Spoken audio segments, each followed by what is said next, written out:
I didn't knock. He never knocked.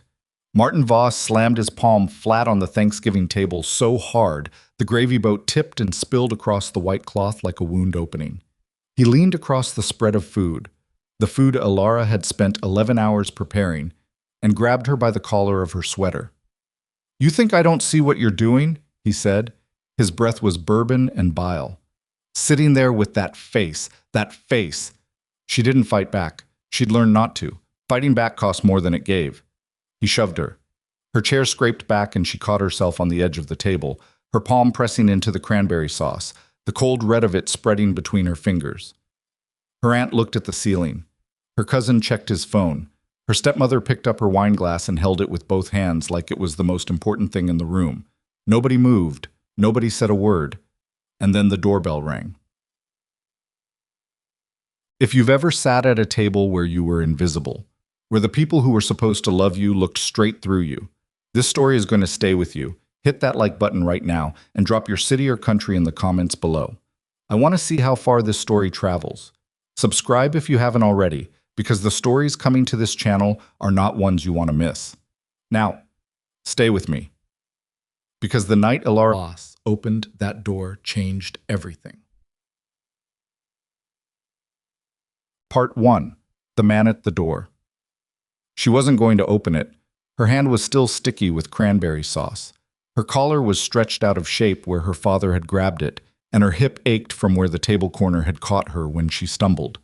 The doorbell rang again, 2 short rings, patient, unhurried, and she looked back at the dining room where her family sat in their careful silence. Nobody offered to get it. Nobody offered to check on her either. She wiped her hand on a dish towel and walked to the front door.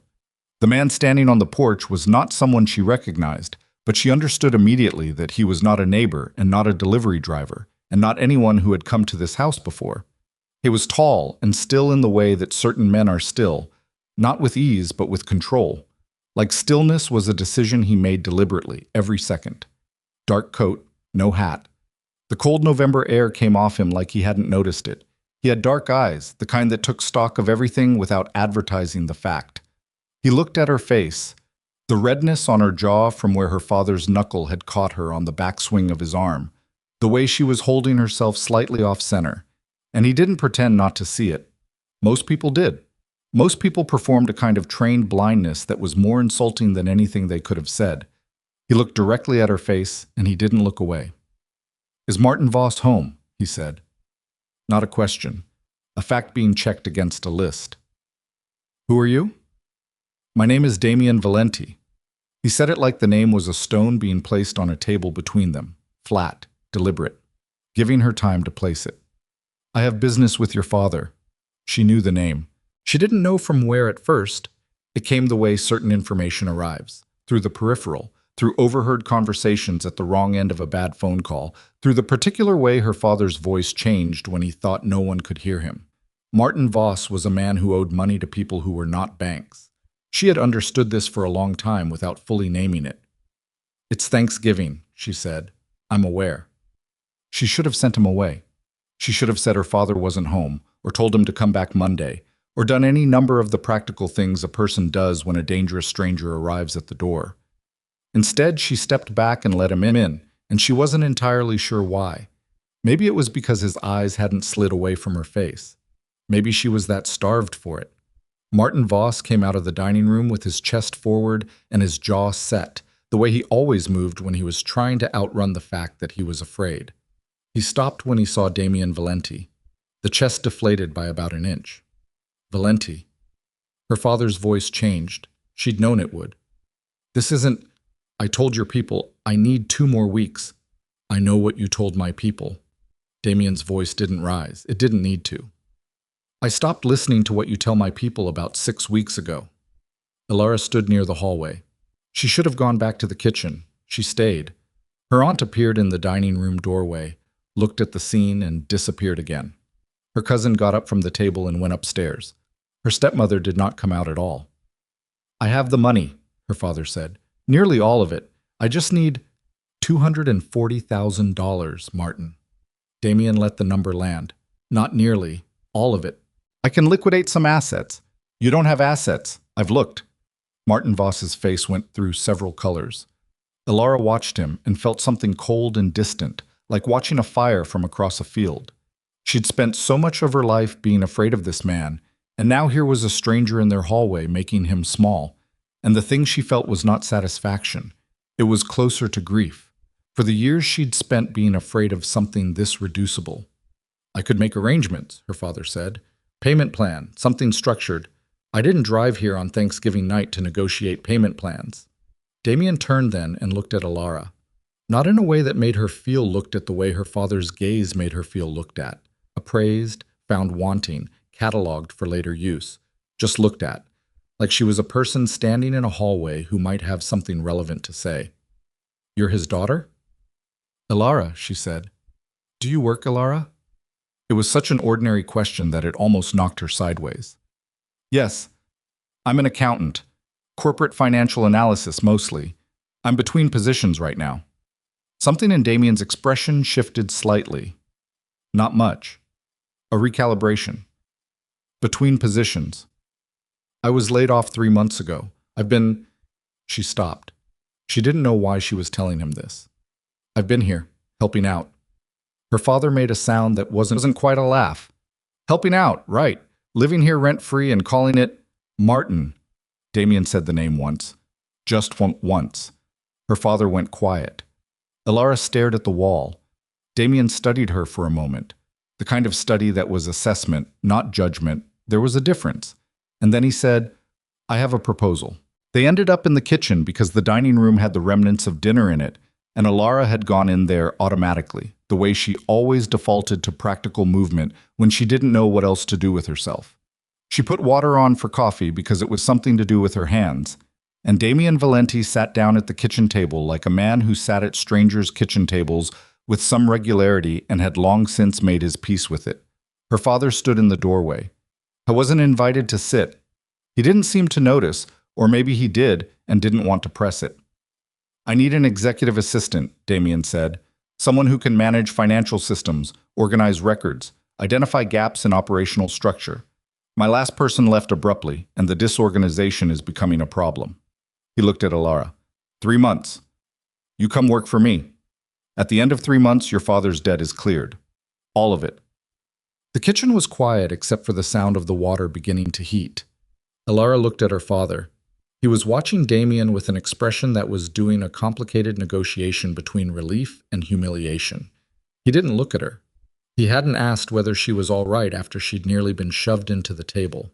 He wasn't going to ask now. He was going to wait and see what she decided and then find a way to take credit for whatever outcome served him. She thought about 3 months. She thought about what 3 months looked like from this kitchen, from this house, from the particular quality of silence that gathered in these rooms and pressed against her like a second skin. "What's the pay?" she said. Damien named a figure. It was not a small figure. Her father made a sound. "And my housing?" "My estate. You'd be on site. It's easier." You're asking me to live in your house. I'm offering you a room in a 12-room house.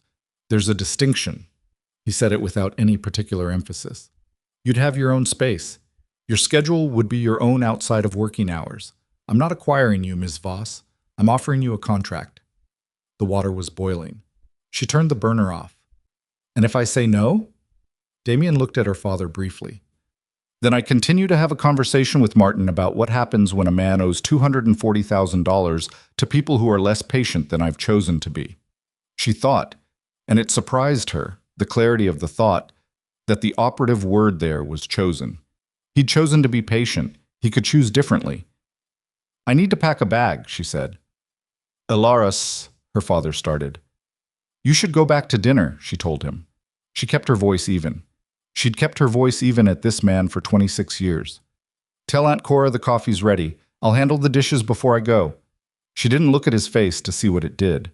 She went upstairs and she sat on the edge of her childhood bed for approximately 45 seconds, and then she pulled a duffel bag from the closet and started putting clothes into it. Her hands shook a little.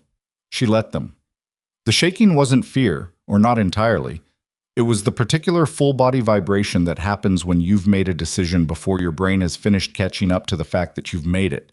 She took her financial certifications from the desk drawer. She took her laptop. She took the photograph of her mother that lived on the windowsill because her father had never noticed it, and so had never taken it away, which was the only reason she still had it.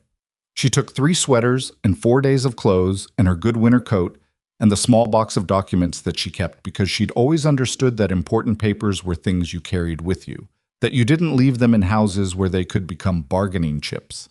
Downstairs, she could hear her father talking, couldn't make out the words. The tone was the same tone he always used when he was trying to recover ground, aggressively warm, performing ease he didn't feel.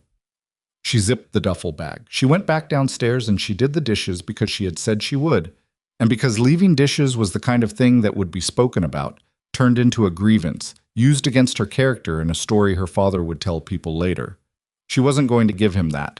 She rinsed the plates and loaded the dishwasher and wrapped the leftover turkey in foil and put it in the refrigerator. And when she was done, she dried her hands on the dish towel and she picked up her duffel bag from where she'd set it by the door. Damien was still at the kitchen table. He'd accepted coffee at some point and was holding the mug but hadn't drunk from it, she noticed. The surface was still flat, undisturbed. He looked at her when she came back in, and he looked at the duffel bag, and he looked at her face, where she'd put some ice on the jaw redness, without quite being able to explain to herself why she'd bothered, whether it was for herself or for the purpose of not arriving at this man's house looking like what she was, which was someone who'd just been manhandled at her own family's dinner table. "Ready," she said. "Your father wants to say goodbye."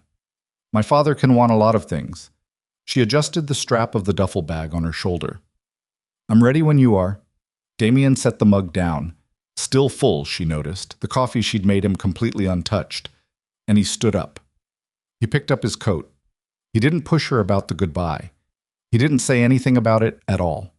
They walked out the front door together into the November cold, and she didn't look back. And the thing that lived in her chest when she didn't look back was not triumph and was not grief. It was something quieter and more bewildering than either of those things. It felt, distantly, like the sensation of setting down something you'd been carrying so long that you'd stopped being able to feel its weight. And now that it was gone, you didn't know what to do with your empty hands. His car was a black sedan, practical and expensive, driven by a man who didn't introduce himself and who drove the way Damien seemed to move, with controlled precision, no wasted motion. She sat in the back seat and watched the Chicago streets go by, the light changing from the residential amber of her neighborhood to the downtown brightness and then out the other side of it, heading north. "You didn't drink the coffee," she said. In the front seat, Damien turned to look at her slightly. "No. You took it, though." It seemed rude not to. She hadn't expected that. She turned back to the window. After a moment, she said, "I need to know what I'm walking into, not the part you told my father, the actual version." He was quiet for a few seconds. Outside, the city gave way to larger properties, wider distances between lit windows.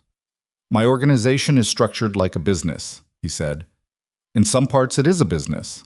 Legitimate holdings, real estate, contracted services. The parts that are less legitimate are managed with the same administrative complexity. My previous assistant managed records, correspondence, financial tracking across multiple structures. She left because..." He paused. Not hesitation, she thought. Selection. Choosing how much to give. There was a conflict of interest that became untenable. "She stole from you." Another pause. "She tried to. And you're bringing me in to clean up what she left." "To organize it, yes. I'm not asking you to do anything criminal, Ms. Voss. I'm asking you to do exactly what you said you do. Financial analysis, records management, identifying gaps in operational structure. The structure just happens to include some gaps that could put me in a federal database. No direct exposure to anything that would carry personal liability for you. That's a condition I'd put in writing." She looked at his profile in the darkness. "People in your line of work put things in writing?" "I put everything in writing. It's a habit that has kept me solvent when certain people have tried to say otherwise." She turned back to the window. A condition in writing, she thought about that. About a man who operated in the space her father had always operated in.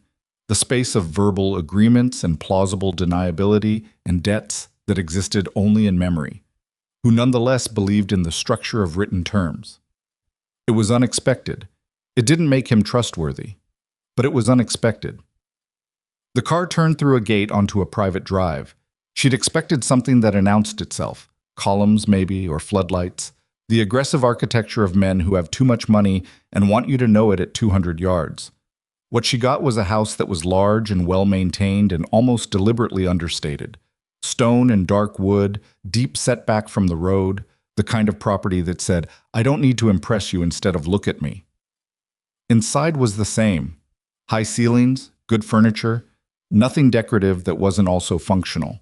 It smelled like cedar and paper, and something faint and chemical that she'd later learn was the particular smell of a humidifier running in a room full of old documents. A woman met them in the entryway. 50s, no nonsense. The brisk energy of someone who had organized someone else's life so long it had become an extension of her own. "Mrs. Delaney," Damien said. "This is Elara Voss. She'll be in the East Wing." "Miss Voss." Mrs. Delaney looked at her with the frank appraisal of someone who had no particular investment in politeness, but also no particular meanness, just assessment. "You look like you've had a night." "I have," Elara said. "There's food in the kitchen, leftover roast, nothing fancy. I'll show you the room." She was being efficient, not kind. There was a difference. But efficiency after a night of deliberate inattention felt close enough to kindness that Elara had to look at the ceiling for a second to get her face under control. The room was on the east side, corner-facing, 2 windows, a desk that was better than any desk she'd ever had. A bed with actual good linens, not the scratchy decorative kind. A bathroom she wouldn't share with anyone. She stood in the middle of it with her duffel bag, and she did the arithmetic of it. How much of her life had been spent sleeping in rooms where she was a liability, where her presence was a problem to be managed. Mrs. Delaney left the food on the desk and told her what time breakfast was, and that there were towels in the bathroom cabinet, and then she was gone. Door clicked softly behind her. Elara sat down on the edge of the bed. She pressed her palm flat on the good linens and held it there. Then she got up, opened her laptop, and started making a list of everything she was going to need to know on Monday morning, because she had a job to do, and she had never in her adult life let the condition of her personal life determine the quality of her professional work, and she was not about to start now. Her jaw ached where it had been hit. The linens were good. She made her list. She met the house over the first 3 days. The way you meet a complicated person, in pieces, context arriving late, certain things making no sense until later information revised them. The East Wing had been used as a guest space, and before that, based on the faint arrangement of furniture marks on the floor, as an office. The West Wing was Damien's private quarters, and she didn't go there. The center of the house was operational. 2 offices, a conference room that was also used as a dining room, a kitchen that Mrs. Delaney ran with the focused authority of someone who understood that control of food was control of a great deal else. Damien was not present for most of those first 3 days. He appeared at meals sometimes, briefly, and once she looked up from the desk in her temporary workspace and found him standing in the doorway watching her work with an expression she couldn't quite read before he moved on. He wasn't what she'd expected. She wasn't sure. More performance. More of the aggressive assertion of status that men like her father had always used to establish that you understood where you stood. Martin Voss had needed you to know his position in every room before anything else could happen. He'd needed the space cleared of all other weight before he could breathe in it. Damien Valenti walked into rooms and they reorganized around him without his asking. He didn't raise his voice. He said what he meant without preamble, and he listened when you talked. Actually listened, not the performance of listening that most people substituted. And when he disagreed with you, he said so directly and gave you the actual reason. On her 4th day, she found the records. They were in a physical filing system in the second office, paper, which surprised her in the digital age, until she understood that some of the information in them was specifically the kind of information that couldn't survive a data breach. Decades of records, some going back further than Damien's tenure, cross-referenced in a system that was either brilliantly organized or had been brilliantly organized before someone had spent 6 months quietly dismantling the logic of it from the inside. She sat with the files for 4 hours, and she understood what had happened the way she understood most financial sabotage, gradually and then all at once, the pattern surfacing from the noise with a particular sick clarity. She didn't steal money, she told Damien that evening. She'd asked Mrs. Delaney to let him know she needed to speak with him, which felt formal, but she didn't have his number and didn't want to presume. He came to her workspace within 20 minutes, which told her something. Your last assistant. She didn't take money out, or not primarily. She redistributed documentation, moved records into formats that couldn't be cross-referenced without the key, and took the key with her when she left. Damien stood in the doorway. He hadn't come fully in. You're certain? 90%. There are 3 months of financial records where the incoming and outgoing don't match what the documentation says they should, but the discrepancy is in the categories, not the totals. Someone reclassified expenditures. If you tried to audit this with the current filing system, you'd pull records that appeared to show something they don't actually show. She paused. That's a setup, Mr. Valenti. Someone built you a trap that looks like disorganization. I was quiet for a moment. Not the quiet of someone processing, the quiet of someone who had already known part of this and was now hearing the rest of it confirmed. How long will it take you to rebuild the correct structure? Depends on how much of the original logic I can reconstruct. Some of it I can reverse engineer. Some of it, she looked at the files. I'll need access to whatever she didn't take. Bank statements that predate her tenure, original contracts, anything that exists outside of the system she had access to. I can get you that. Then possibly 3 weeks, maybe less. He looked at her for a moment. That same quality of attention she'd noticed at her father's house, like he was actually seeing the person in front of him rather than the function she served. You found this in 4 days. I know what financial sabotage looks like, she said, and left it at that, because she wasn't about to explain to this man that she'd spent her adult career watching male supervisors take credit for her analysis while simultaneously making her life small, and that recognizing when someone was rewriting the record of what had actually happened was, for her, something close to instinct. He nodded, once. Thank you, Ms. Voss, he said. And he meant it, and that, the simple and direct fact of him meaning it, was harder to receive than she'd expected. She turned back to the files. Outside, the November dark pressed against the windows, and somewhere in the city her father was sitting in the dining room she'd cleaned up after the dinner she'd made, at the table where he'd grabbed her in front of her family, and he was probably telling himself a story about it, a story in which he was reasonable, a story in which she was the problem. She pulled the next file and kept working. The cold clarity of having something useful to do with her hands, of being in a room where her competence was both needed and acknowledged, was something she hadn't felt in months, maybe longer. She worked until past midnight. Nobody told her to stop. Nobody told her anything at all, and the silence was, for the first time in a very long time, the kind she could breathe in. The records didn't give themselves up easily. Elara had known they wouldn't. Financial sabotage of this quality, patient, systematic, built to look like chaos rather than design, was the work of someone who understood that the most effective trap is one the target helps construct.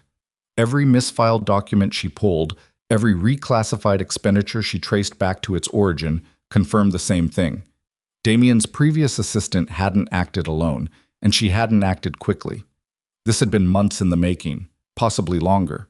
She started keeping her own parallel records. A second set of notes in a notebook she'd bought herself from the supply room, handwritten, cross-referenced against the digital reconstruction she was building. Old habit from her corporate days, when she'd learned that the person who controls the documentation controls the story. She wasn't going to be caught without a copy of what she found. The house had its rhythms, and she learned them. Mrs. Delaney moved through the kitchen between 5:30 and 7 each morning with the focused efficiency of someone who treated domesticity as a form of logistics. 2 staff came in on alternating days. A man named Curtis, who handled the grounds and exterior maintenance and didn't speak unless spoken to, and a younger woman named Priya, who cleaned the common areas and had the specific quality of someone who noticed everything and showed none of it. There were others who came and went on schedules Elara didn't yet understand. Men who arrived at the side entrance and met with Damien in the conference room and left without using the kitchen or the main hallways. She didn't ask about them. It wasn't her business, and she had enough of her own. By the end of her first week, she had rebuilt approximately 60% of the original filing logic. By the end of the second, she had a working map of what the system had looked like before it had been taken apart, and she had 3 significant discrepancies she couldn't yet explain. Gaps in the record that weren't misfiling, weren't reclassification, were simply gone, removed. Not just reorganized, but extracted. She brought them to Damien on a Wednesday morning. He was in the main office, on a call that he ended when she appeared in the doorway, cut it off mid-sentence, she noticed, which meant she'd been given a priority she hadn't earned through the usual channels, and she wasn't entirely sure what to do with that. 3 gaps, she said. She laid the printouts on his desk. She'd learned early that Damien processed information better from physical documents than from screens, something she'd observed without being told. Vendor contracts, both terminated in the same quarter, and an internal transfer record that should have a corresponding bank confirmation and doesn't. He looked at the papers. He had a way of reading that was very still, no visible reaction until he was done, and then whatever he concluded arrived in his face all at once, quickly, and was gone before you could fully read it. The vendor contracts, he said. I terminated those. The timing was unrelated to anything she would have had access to. Both records should still exist, though. They should. So she pulled them, possibly because they were the cleanest example of a legitimate termination, and having them absent makes the rest look messier. Elara sat down across from him without being invited, because she'd stopped waiting to be invited to sit 3 days ago, and he hadn't said anything about it. The transfer record is different. That's not cleanup. That's something she didn't want found. What kind of transfer? Internal. Between 2 of your subsidiary accounts, based on the account numbers referenced in the surrounding documents. $53,000 moved in 3 increments over 6 weeks. She paused. It didn't go anywhere obvious, no corresponding withdrawal on the dates I can verify, which means either it landed somewhere the records don't show, or it was a staging account, Damien said. Yes. He was quiet. Outside, the wind was doing something complicated to the bare trees along the drive, and the light was the thin gray of mid-December that made everything look like it had been photocopied one too many times. Her name was Sonia Marsh, he said. It was the first time he'd named her. She worked for me for 4 years. She left in October. He didn't say abruptly the way he had before. He said it like a plain fact, no editorial. I knew she'd compromised certain things when she left. I didn't know the scale. Did you know she was working for someone else? He looked at her. What makes you think that? Because this isn't the work of someone looking to take money and disappear. This is preparation. Building a picture that, when the right person looks at it, tells a specific story about your organization's finances. She kept her voice level. She wasn't trying to alarm him. She was trying to be accurate. Someone gave her a goal and enough time to work toward it. That's not opportunism. That's a contract.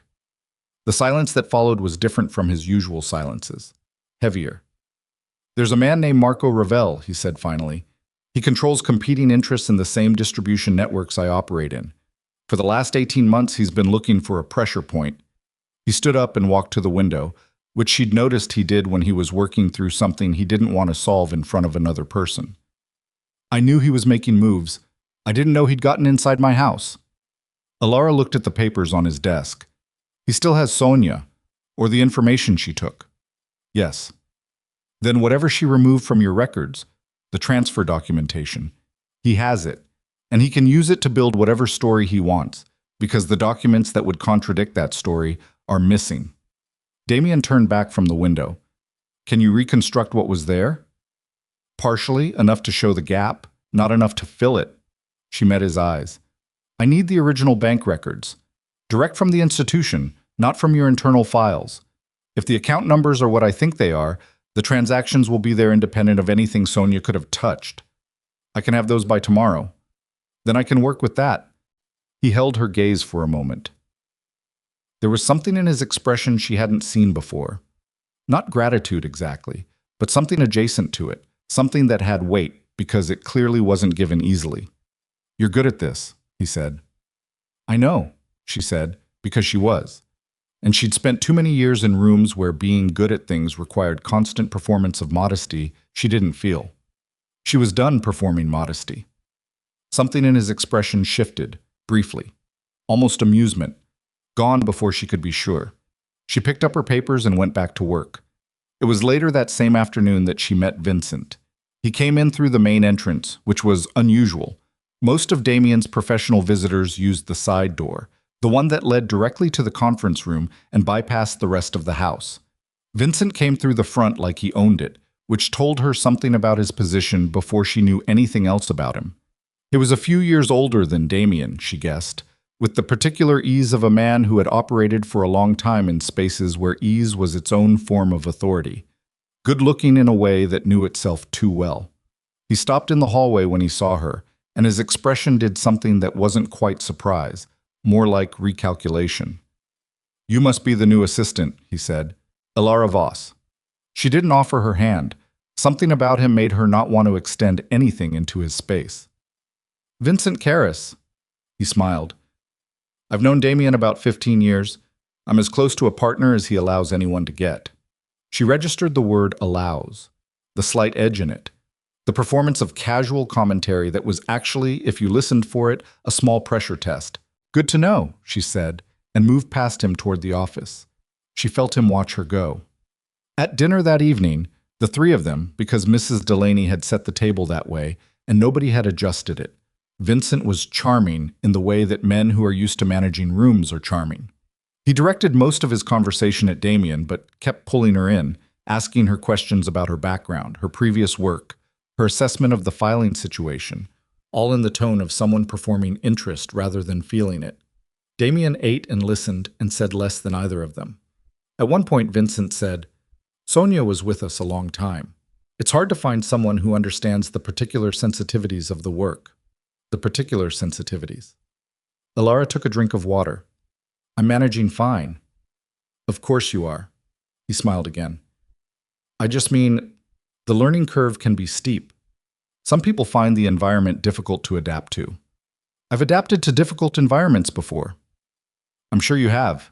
She looked at Damien. He was looking at his plate, giving them the space of the exchange without intervening, which told her this conversation was being allowed to happen for reasons she didn't fully know yet. "What specifically are you worried about?" she said to Vincent directly. She kept her voice pleasant. She'd learned how to do that, how to strip the accommodation out of pleasantness, so that what remained was just the directness wearing its skin. "If there's a concern about my work or my judgment, it's more useful to say it plainly." Vincent paused. His smile did something that might have been genuine, a flash of real reaction behind the performance of it. "No concern," he said. "Just getting acquainted." "Good," she said, and turned back to her food. After dinner, she found Damien in the hallway near the east wing. She didn't know if it was deliberate, his being there. "Vincent doesn't trust me," she said. "Vincent doesn't trust anyone he didn't personally vet." "Did he vet Sonia?" "A beat. He introduced her to me." She let that land between them for a second. "Okay," she said. She went to her room and sat at her desk and looked at the wall for a moment, and then she opened her notebook to a new page and wrote Vincent Karras at the top and underlined it twice. The bank records arrived the next morning. Damien put them on her desk before 7, a sealed envelope, which meant he'd either been up since before dawn or hadn't slept. She didn't ask which. She spent the morning cross-referencing them against what she'd reconstructed. By noon, she had enough to see the outline of the original transfer structure. 3 increments, 3 different Fridays, moving through a subsidiary account that had been dormant for 8 months before those transactions, and dormant again immediately after. That kind of specificity was not an accident. Someone who knew that account existed, who knew its dormancy pattern, and therefore knew that sudden activity wouldn't trigger an internal flag because nobody was routinely watching it. That was inside knowledge, deep inside. The kind of thing that didn't come from a financial assistant reading files. That came from someone who had helped build the system. She sat with that for a long time.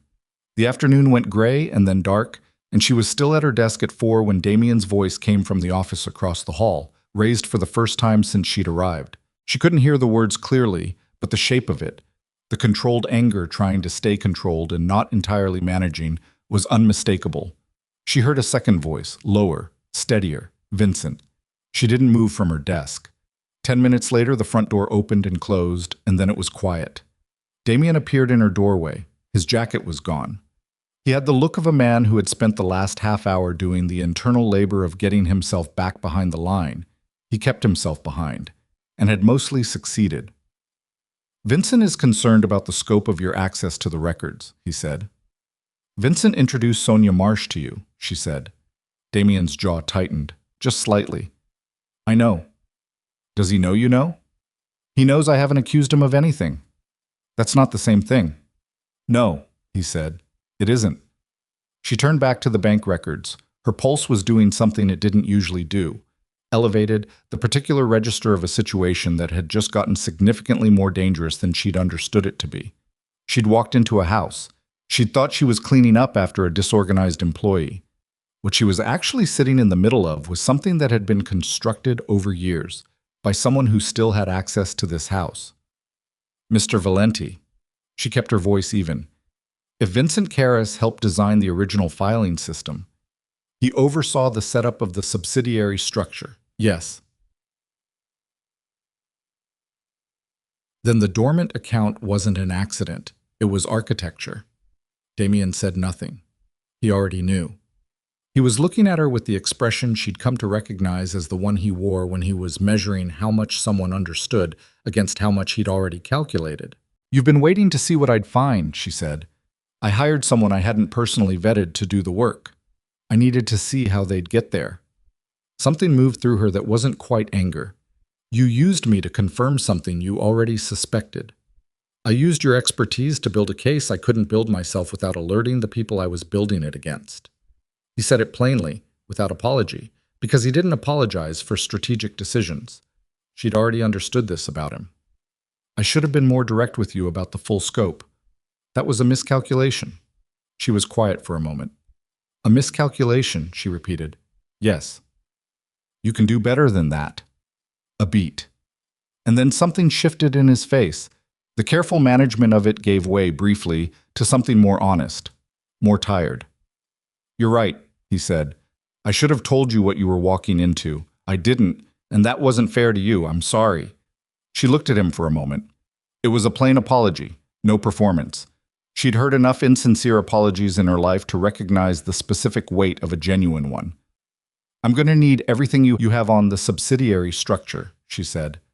"If Vincent helped build it, there are other dormant accounts I don't know about. If Marco Ravel has what Sonia took, he has a map. I need a better map than he does." Damien nodded.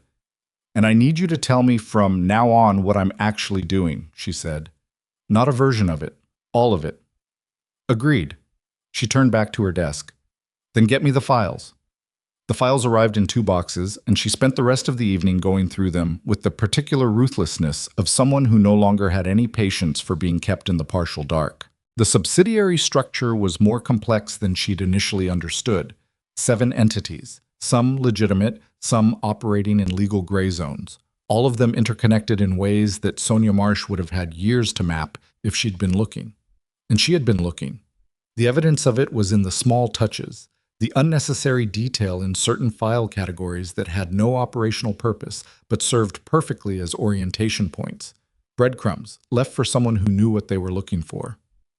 She found the second dormant account at 9:30, and then she found the memo. It was paper, which was why it had survived.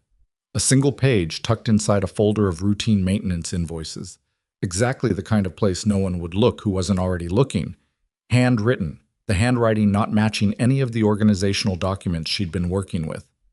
Short. A summary of the subsidiary structure written in terms that were unmistakably external. The language of someone describing the system for an audience that hadn't been inside it. At the bottom, in different ink, a date. 4 months ago. And a set of initials.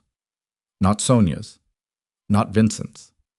She stared at the initials for a long time. Then she took out her phone, and for the first time since she'd arrived at this house, she called her father. He picked up on the second ring. Of course he did. Martin Voss always picked up when he thought someone wanted something from him. Elara. His voice had the particular careful warmth of a man who needed something and wasn't ready to admit it yet. "Where have you been getting your money?" she said. "The last 4 months." Silence. "Dad." She kept her voice very flat. "I'm looking at something right now and I need you to tell me the truth, and I need you to tell me right now. I don't know what you think you—" "There's a memo in Damien Valenti's files," she said. "It has a date and a set of initials. If those initials are yours, I need you to tell me that before I show it to him." The silence that followed was the kind that had texture, the kind she'd grown up with, her father's silence when he'd been caught, the particular quality of a man trying to calculate his way out of something faster than the situation was moving. "It's not what it looks like," he said. Her hand tightened on the phone. "I needed money," he said. "Someone approached me. Said they were doing due diligence on Valenti's organization, said they'd pay for basic information. Basic information, she repeated. Like what? Like your location, where you were staying, what you were doing there. It was nothing, Elara. Nobody was going to... She ended the call. She sat very still. The memo was in her hand. The initials were at the bottom of it, M.V. Martin Voss. And above them, in that external handwriting that she now understood was someone summarizing what her father had told them, a description of Damien's subsidiary structure detailed enough to constitute a financial map, and her name, listed as a current presence in the estate, along with her background, her previous employment, and the fact that she had full access to the organizational records. Her father had sold her location and her access to Marco Ravel's people. He had taken money for it. He had done it within weeks of her arriving here. She stood up from her desk, and she walked down the hall, and she knocked on the door of the main office. And when Damien said, "Come in," she went in and she put the memo on his desk without saying anything, and she stood there while he read it, and she watched his face do the thing it did when he arrived at something he hadn't expected. The quick, controlled reaction, there and gone, and then the stillness after it. He looked up at her. "When did you find this?" 20 minutes ago. "And you called him?" "Yes." "What did he say?" "That it was nothing." Her voice was completely flat. She wasn't performing calm. She was in the specific cold place past emotion that she'd visited a handful of times in her life, when something happened that was large enough that grief and anger hadn't caught up to it yet. He said someone approached him for basic information, offered him money. He gave them my location, my background, my access level. She paused. He told Marco Ravel's people exactly where I was and what I was doing. Damien set the memo down. He didn't say he was sorry, which she appreciated because she didn't want the word sorry in the room right now. "This changes your position here," he said. "I know. Marco Ravel knows you're inside this organization. He knows what you've been doing with the records. You're no longer just my employee. You're evidence of my vulnerability, and you're a potential pressure point." He said it directly, without softening it, and she appreciated that too. She was so exhausted by people who soften things. "If he moves against me, he moves against you." "I know," she said again. "You can leave. I can arrange." "I'm not leaving." She said it before she'd fully decided it, but the moment it was out of her mouth, she understood it was true. Not because she was brave. She didn't feel brave. She felt like her heart was running at twice its normal rate, and her hands were cold, and she wanted very much to be anywhere other than where she was. But leaving meant her father's debt was reinstated, her work here was meaningless, and Marco Ravel still had a map of this organization that she could now build a better map against. And leaving meant that Martin Voss had, once again, made a decision about her life without her consent, and she was done with that. She was so completely done with that. "I'm not leaving," she said. "But I need you to understand that I'm not doing this for you. I'm doing it because I won't let him do this to me again." Damien looked at her for a long moment. The office was very quiet. "All right," he said, "and I need everything. No more managed versions. You tell me exactly what Marco Ravel has, exactly what he's likely to do with it, and exactly how much time we have before he uses it." 48 hours, Damien said. "Maybe less. He's been waiting for the right moment to move on the business accounts. And now that he knows you've found the memo, he'll know I've called my father." "Yes." "So the clock started 20 minutes ago." "Yes." She looked at the memo on his desk. At her name on it, in handwriting that wasn't hers, placed there by her father's information, used as a tool against a man she'd spent 3 weeks building something with, something she was only now beginning to understand the shape of. The woman who had stood in her father's kitchen 2 months ago, her hand in cranberry sauce, her jaw aching, would not have recognized this moment, would not have recognized herself standing in it. She was still afraid. The fear was right there, clear and cold and present. She stayed anyway. "Then we have work to do," she said, and she went back to the files. The clock on her desk read 11:47 p.m. And she hadn't moved from the files in 2 hours. Not because she was frozen, because she was working, and working was the only thing that kept the cold place inside her chest from expanding into something she couldn't manage. She could grieve her father later. She could feel what it meant, that he had taken money for her location, her name, her access, had handed her like a piece of information to people who wanted to use her as a lever against a man she was beginning to trust. She could feel all of that later, when there was time for it. Right now, she needed the files. Damien had given her everything. 2 more boxes had appeared on her desk within the hour after their conversation. Physical records, the kind that didn't exist in any digital system. The kind that were kept in a safe she hadn't known was in the main office until he'd opened it in front of her without ceremony, which meant he'd made a decision about her that he hadn't articulated. She understood it anyway. She filed it and kept working. The subsidiary structure had 7 entities. She'd confirmed that. What she hadn't confirmed was the sequence, which accounts fed which were dormant by design and which by neglect, which had the kind of transaction history that would look, to a prosecutor or a financial regulator presented with Sonia Marsh's incomplete version of the records, like evidence of something that wasn't there. That was the mechanism of it, she understood now. Marco Ravel wasn't going to walk into court with a case. I was going to walk into a regulator's office with a file that looked like a case and let the investigation do the rest. Freeze accounts. Disrupt operations. Create the kind of sustained legal pressure that didn't need to win to succeed. It just needed to last long enough to be expensive. The memo from her father was the final piece. With it, Ravel could argue that Damien had brought in an outside financial operative, her, to reconstruct records that had been deliberately altered. It made her look like part of the cover-up rather than the solution to it. Her name on that page was not incidental. It was the frame. She pressed her thumb and forefinger against the bridge of her nose and held them there for 5 seconds. Then she kept going. At 10 past midnight, Damien came in with 2 cups of coffee. He set one at the corner of her desk without being asked, and sat in the chair across from her without asking that either, and she had stopped noticing when she'd started treating his presence in her workspace as normal, rather than intrusive, but she had stopped noticing it. "Tell me about Marco Ravel," she said without looking up. He drank his coffee. "He runs distribution networks across 3 states, primarily logistics, moving things from one place to another without attracting attention. Our organizations overlap on the same routes. For years we had an arrangement." "What kind of arrangement?" "The kind that means we don't interfere with each other. Priced routes, scheduled windows. It worked for a long time because it was profitable for both of us." "What changed?" "My side of the business became more profitable. Not because I did anything to his operations, because I made improvements to mine. He started losing contracted clients to my network because my network was more reliable." He said it without satisfaction. Fact, not boast. He took that personally. "So this isn't ideology," she said. "It's market share."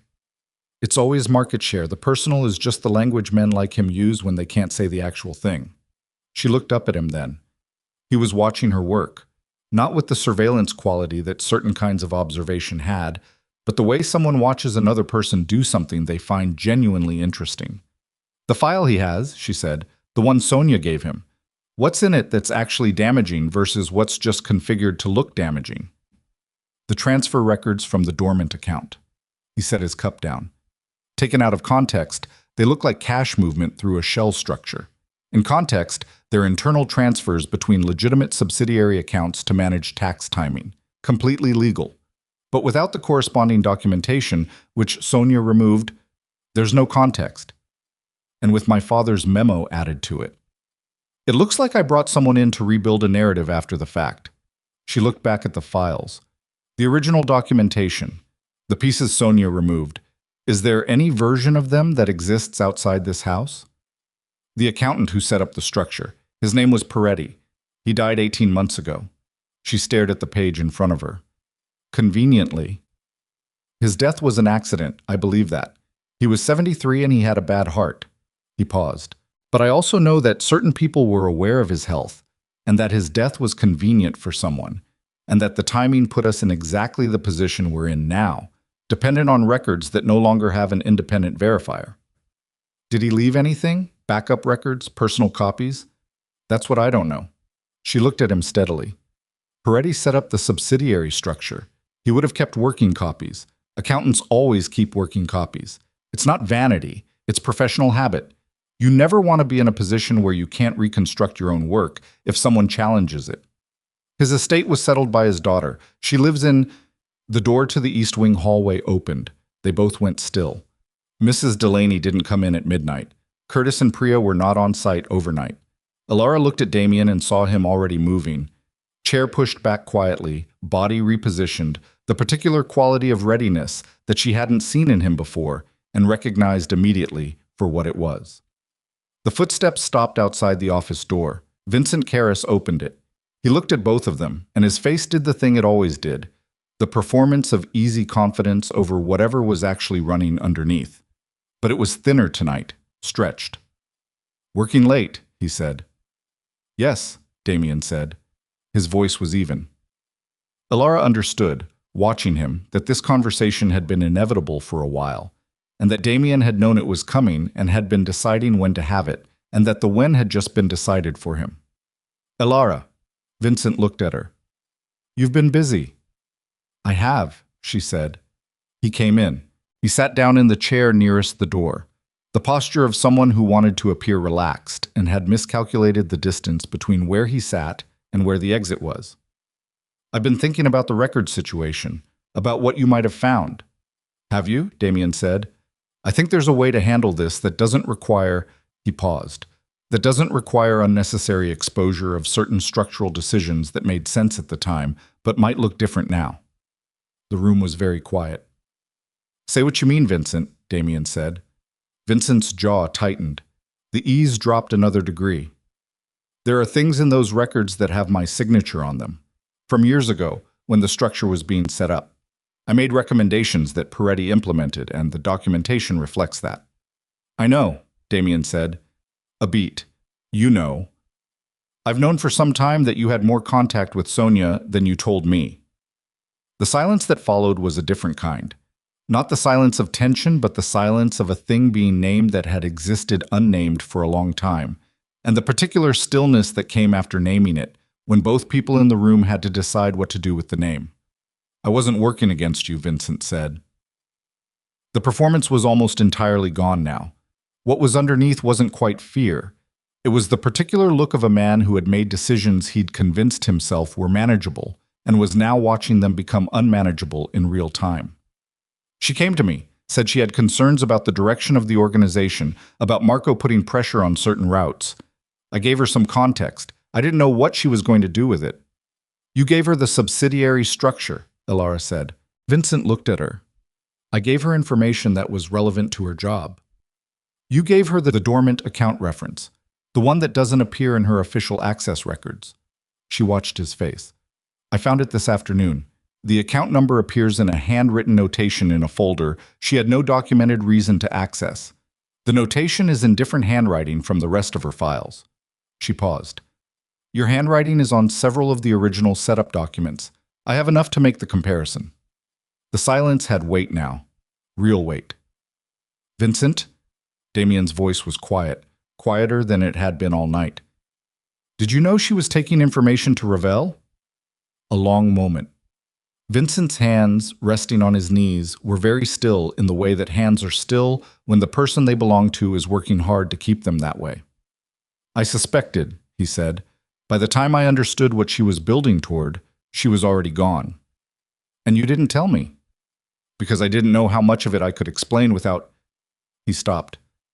"Without implicating yourself," Damien said. Vincent said nothing. Damien stood up. Not fast, not threateningly. The deliberate movement of a man who had made a decision and was now enacting it. "You should go home, Vincent. We'll talk tomorrow." Damien, "Tonight is not the time," said evenly, completely even. "Go home."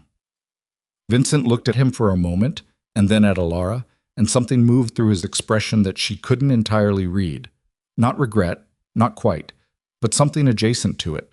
The specific look of someone who could see, from where they were standing, the shape of what they'd done, and who hadn't fully allowed themselves to see it until right now. He left. The door closed. Damien stood in the center of the room for a moment. He didn't speak. She could see him doing the internal work, processing the confirmation of something he'd suspected, fitting it into the larger picture, adjusting what it meant for the timeline. "He didn't know the full scope," she said. Not defending him, just accurate. "No, but he knew enough, and he chose himself." Damien sat back down. His coffee was cold. He didn't drink it. "Ravel has Sonia's file, your father's information, and now he knows we've found the memo. Vincent will call him tonight." "Why?" Because Vincent needs to manage his exposure, and the only currency he has left is information. He said it without bitterness. Flat, the way facts were flat. Which means by morning, Ravel will know everything you found, everything I know, and approximately how much time we have. Elara looked at the boxes of files around her. Then we don't have 48 hours anymore. No. How long? He looked at the window. The dark outside was the specific dark of very early morning, too deep for any approaching light. Ravel will want to move before we can go on offense. He'll file with the regulatory body before business hours. His lawyers will have the paperwork ready. They've been sitting on it, waiting for confirmation that we were on to the plan. He looked back at her. 12 hours. Maybe 10. 10 hours. She looked at the files, at everything she hadn't yet mapped, the remaining gaps in the subsidiary structure, the third dormant account she'd been working toward when Vincent had arrived. Peretti's daughter, she said. Where does she live? Evanston, about 20 minutes from here. Does she know what her father did for you? She knew he had private clients. Accountants like Peretti didn't advertise the nature of certain relationships. But she has his records. If she kept them, it's been 18 months. Elara was already writing.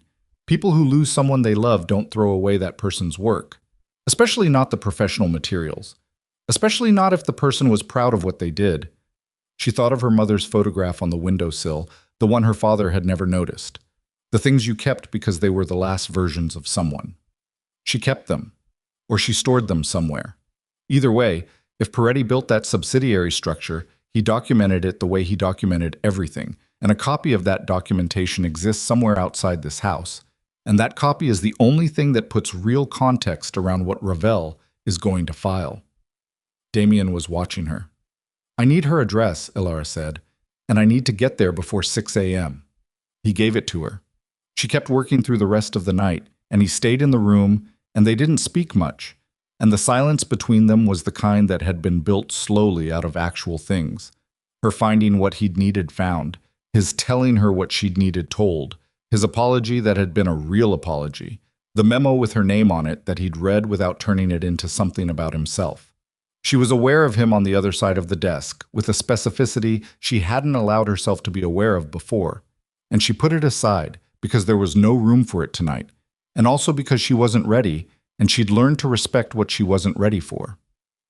At 4 in the morning, she found the third dormant account, and it was worse than she'd expected. Not because of what was in it, because of what it was connected to. The account number appeared in a transaction record from 14 months ago, 3 months before Sonia Marsh had started dismantling the filing system. The transaction was a wire transfer, inbound, $217,000, listed under a vendor name that she cross-referenced against the subsidiary entity list and found nowhere. A vendor that didn't exist in any of Damien's records, a vendor that existed only in this one transaction. She pulled every folder that referenced the vendor name. One other reference, not a transaction, a note. One line, handwritten, on the back of an unrelated invoice, the kind of note you make when you're on the phone and you grab the nearest piece of paper. RV CM confirm. Don't file. RV Ravel CM. She stared at the initials. She pulled the original setup documents for the subsidiary structure, found the signature pages, read through them, and then read through them again. And when she found what she was looking for, she sat very still for approximately 30 seconds. CM. Caras. Marguerite. Vincent's older sister, listed as a co-signatory on 2 of the subsidiary entity formations from 9 years ago. She'd known, abstractly, that Vincent had family members tangentially connected to the organization's early structure. It wasn't unusual for organizations like this one to use family names in legitimate business formations as a clean hands measure. She hadn't known that one of those family members had a direct financial relationship with Marco Ravel that predated Sonia Marsh, predated the sabotage of the records, predated everything Elara had been hired to investigate. Vincent hadn't been recruited by Ravel. He'd been the connection to Ravel from the beginning. She stood up from her desk. She walked to the doorway. Damien was in the chair across from where she'd been sitting, his eyes closed, not asleep.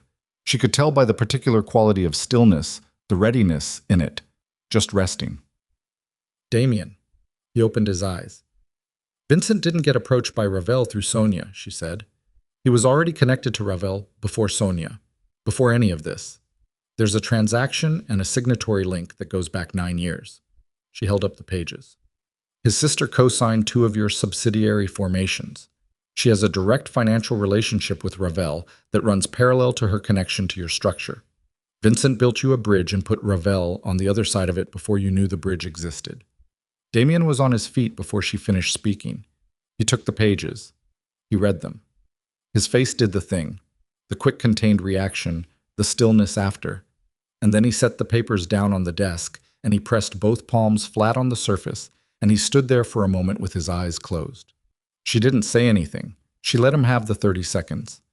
Then he straightened up, and his face was the face he always had. Controlled, present, running the calculation. He's been with me 15 years, he said. I know.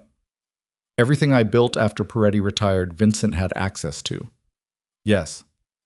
Everything I told him about strategy, about how I was going to grow the organization. He knew where the gaps were because he helped create them. She said it as gently as she could while still saying it plainly, because she wasn't going to protect him from the shape of it. He wasn't maneuvered by Ravel, Damien. He was the mechanism. Sonia, the record sabotage, my father. Those were the execution layer.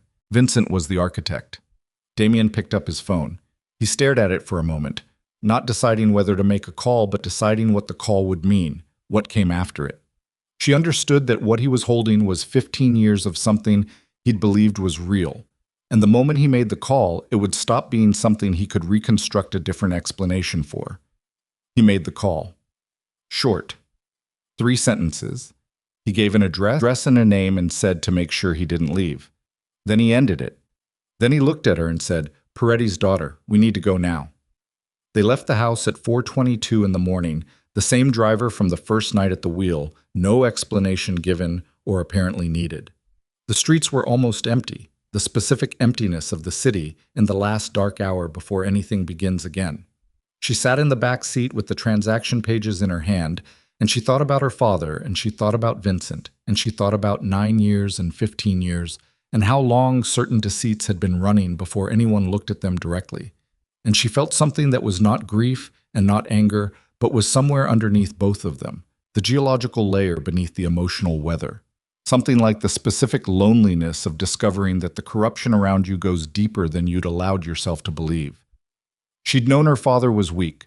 She'd known for most of her adult life that Martin Voss was a man who would sell the thing nearest to him if the price was right, and the consequences seemed distant enough. She'd still, apparently, carried somewhere in herself the child's version of him, the one who was weak and selfish, but not quite capable of this.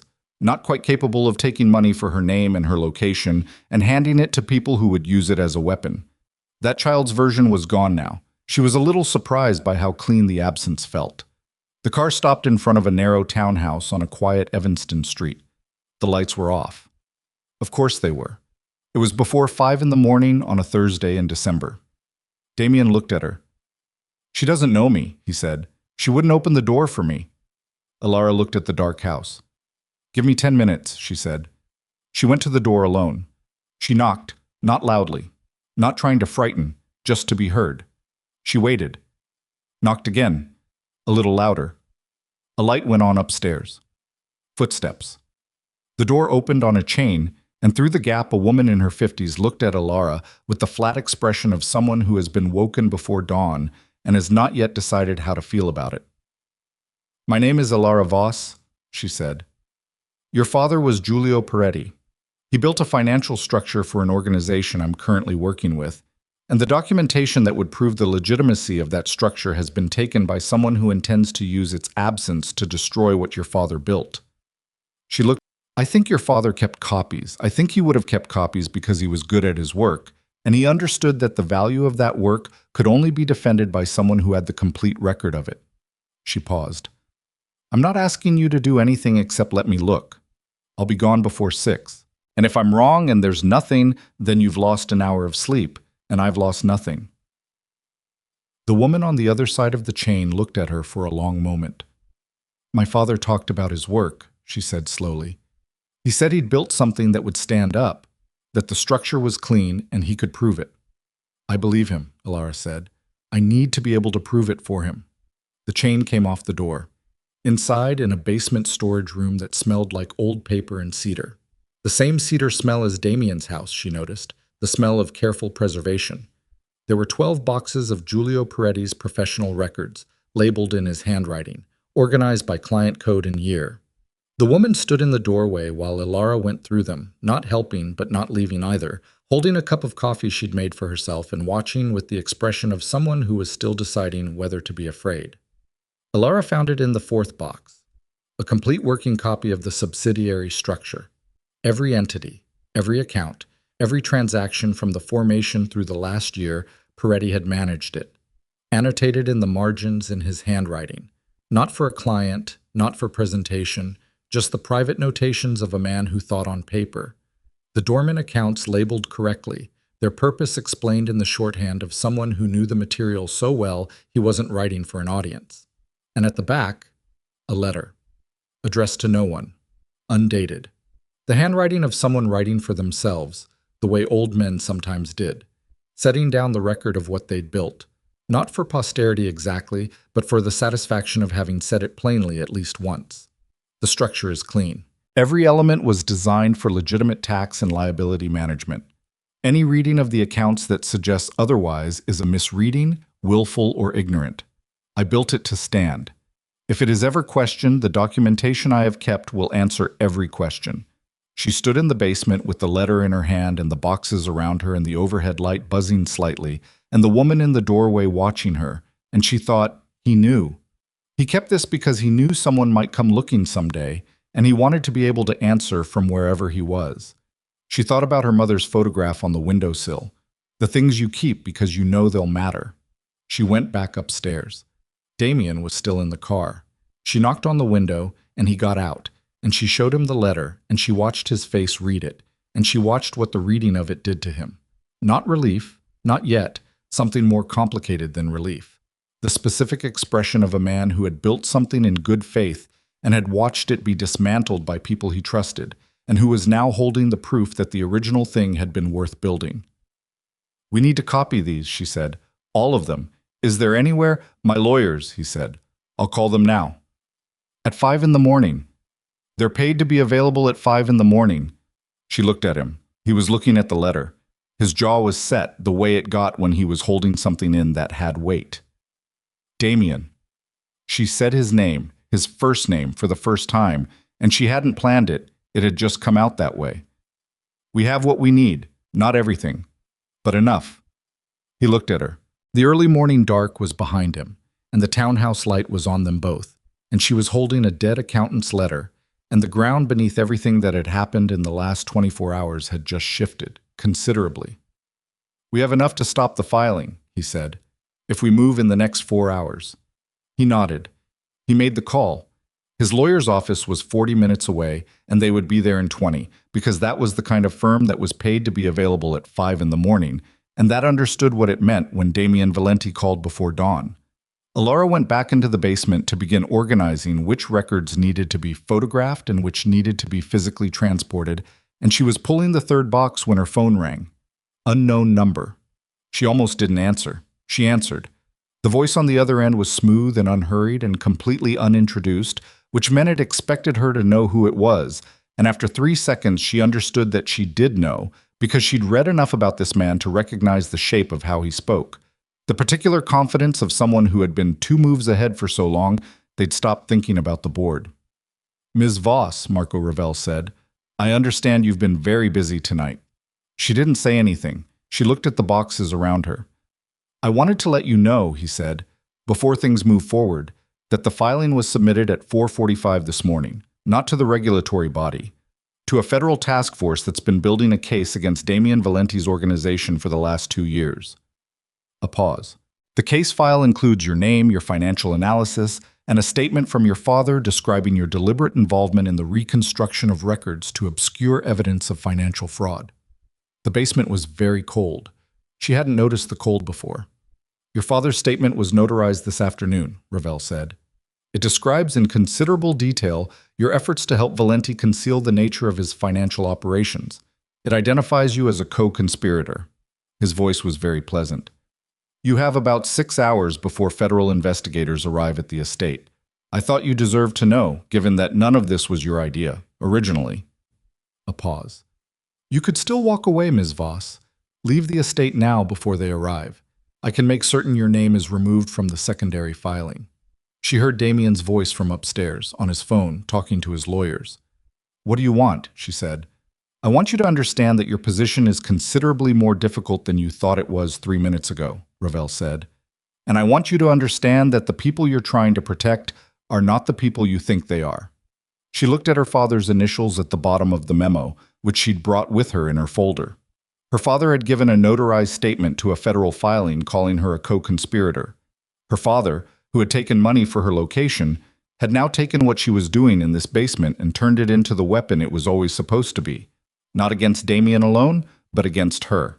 The full shape of it arrived all at once, the way the pattern had arrived in the financial records, gradually, and then all at once. The thing that had been configured from the beginning finally visible in its complete form. She had not been a bystander who got pulled in. She had been the plan. Ravel had used her father to get her into the house, and then he had used her presence in the house to implicate her, and her father had signed the statement that made the implication federal. She was not collateral damage. She had been the target. Ms. Voss, Ravel said. She looked at the boxes, at the dead accountant's careful handwriting, at the letter that said the structure is clean and I built it to stand. I'm not walking away, she said. She ended the call and she went upstairs, and she said Damien's name, and when he came to the top of the basement stairs and looked at her face, he went very still, and she said, We have a federal task force, and we have 6 hours, and your lawyers need to know right now that the scope of this is not what they think it is. She watched him process it, watched the controlled reaction. My father filed a notarized statement, she said, naming me as a co-conspirator in a financial fraud case. Marco Ravel has had a federal contact this whole time. The regulatory filing was cover. The federal case has been building for 2 years, and he just handed them documentation that puts me inside your organization with deliberate criminal intent. She kept her voice completely flat. I'm not an employee anymore, Damien. I'm evidence. And if we don't beat this in the next 6 hours, I'm looking at federal charges. The house was very quiet around them. Damien held her gaze, and she could see him, really see him, underneath the control and the management of it, absorbing what it meant that she was standing here telling him this instead of doing what Ravel had offered her, which was a door out of this room and her name off a secondary filing and the possibility of distance. You called me, he said, instead of leaving. Yes. Why? She thought about the memo with her name on it, the notarized statement, the specific patient architecture of a plan that had decided she was a piece before she'd known the game existed. Because I'm done being moved around by people who don't ask me first, she said. Something moved through his face, something real and quick and not managed. All right, he said. Then let's finish this. He got on the phone with his lawyers, and she went back into the basement and she started pulling the most critical records, working faster now, the cold in the room and the cold in her chest, both present and both ignored because she had 6 hours, and she had Giulio Peretti's careful documentation, and she had the full shape of what had been done to her. And that last thing, the full shape of it, finally visible, was not breaking her the way it was supposed to. It was making her extraordinarily, dangerously clear. The lawyers arrived at 5:14 a.m. 2 of them, both in dark coats, both with the specific alert quality of people who had been waiting for a call like this. The way soldiers wait for an alarm. Not startled, not reluctant, just instantly operational. The older one was named Hargrove, silver-haired and precise, with the kind of face that had stopped showing surprise somewhere around age 45 and hadn't started again. The younger one, Lena Park, carried 2 laptops and a hard drive and set them on the dining room table before she'd taken her coat off. Elara had the Peretti boxes organized by priority on the table beside them.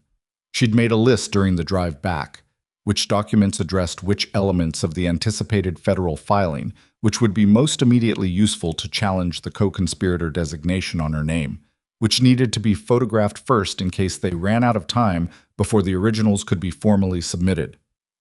Hargrove looked at the boxes and then at her. You organized these. Yes. You know what the federal filing will allege.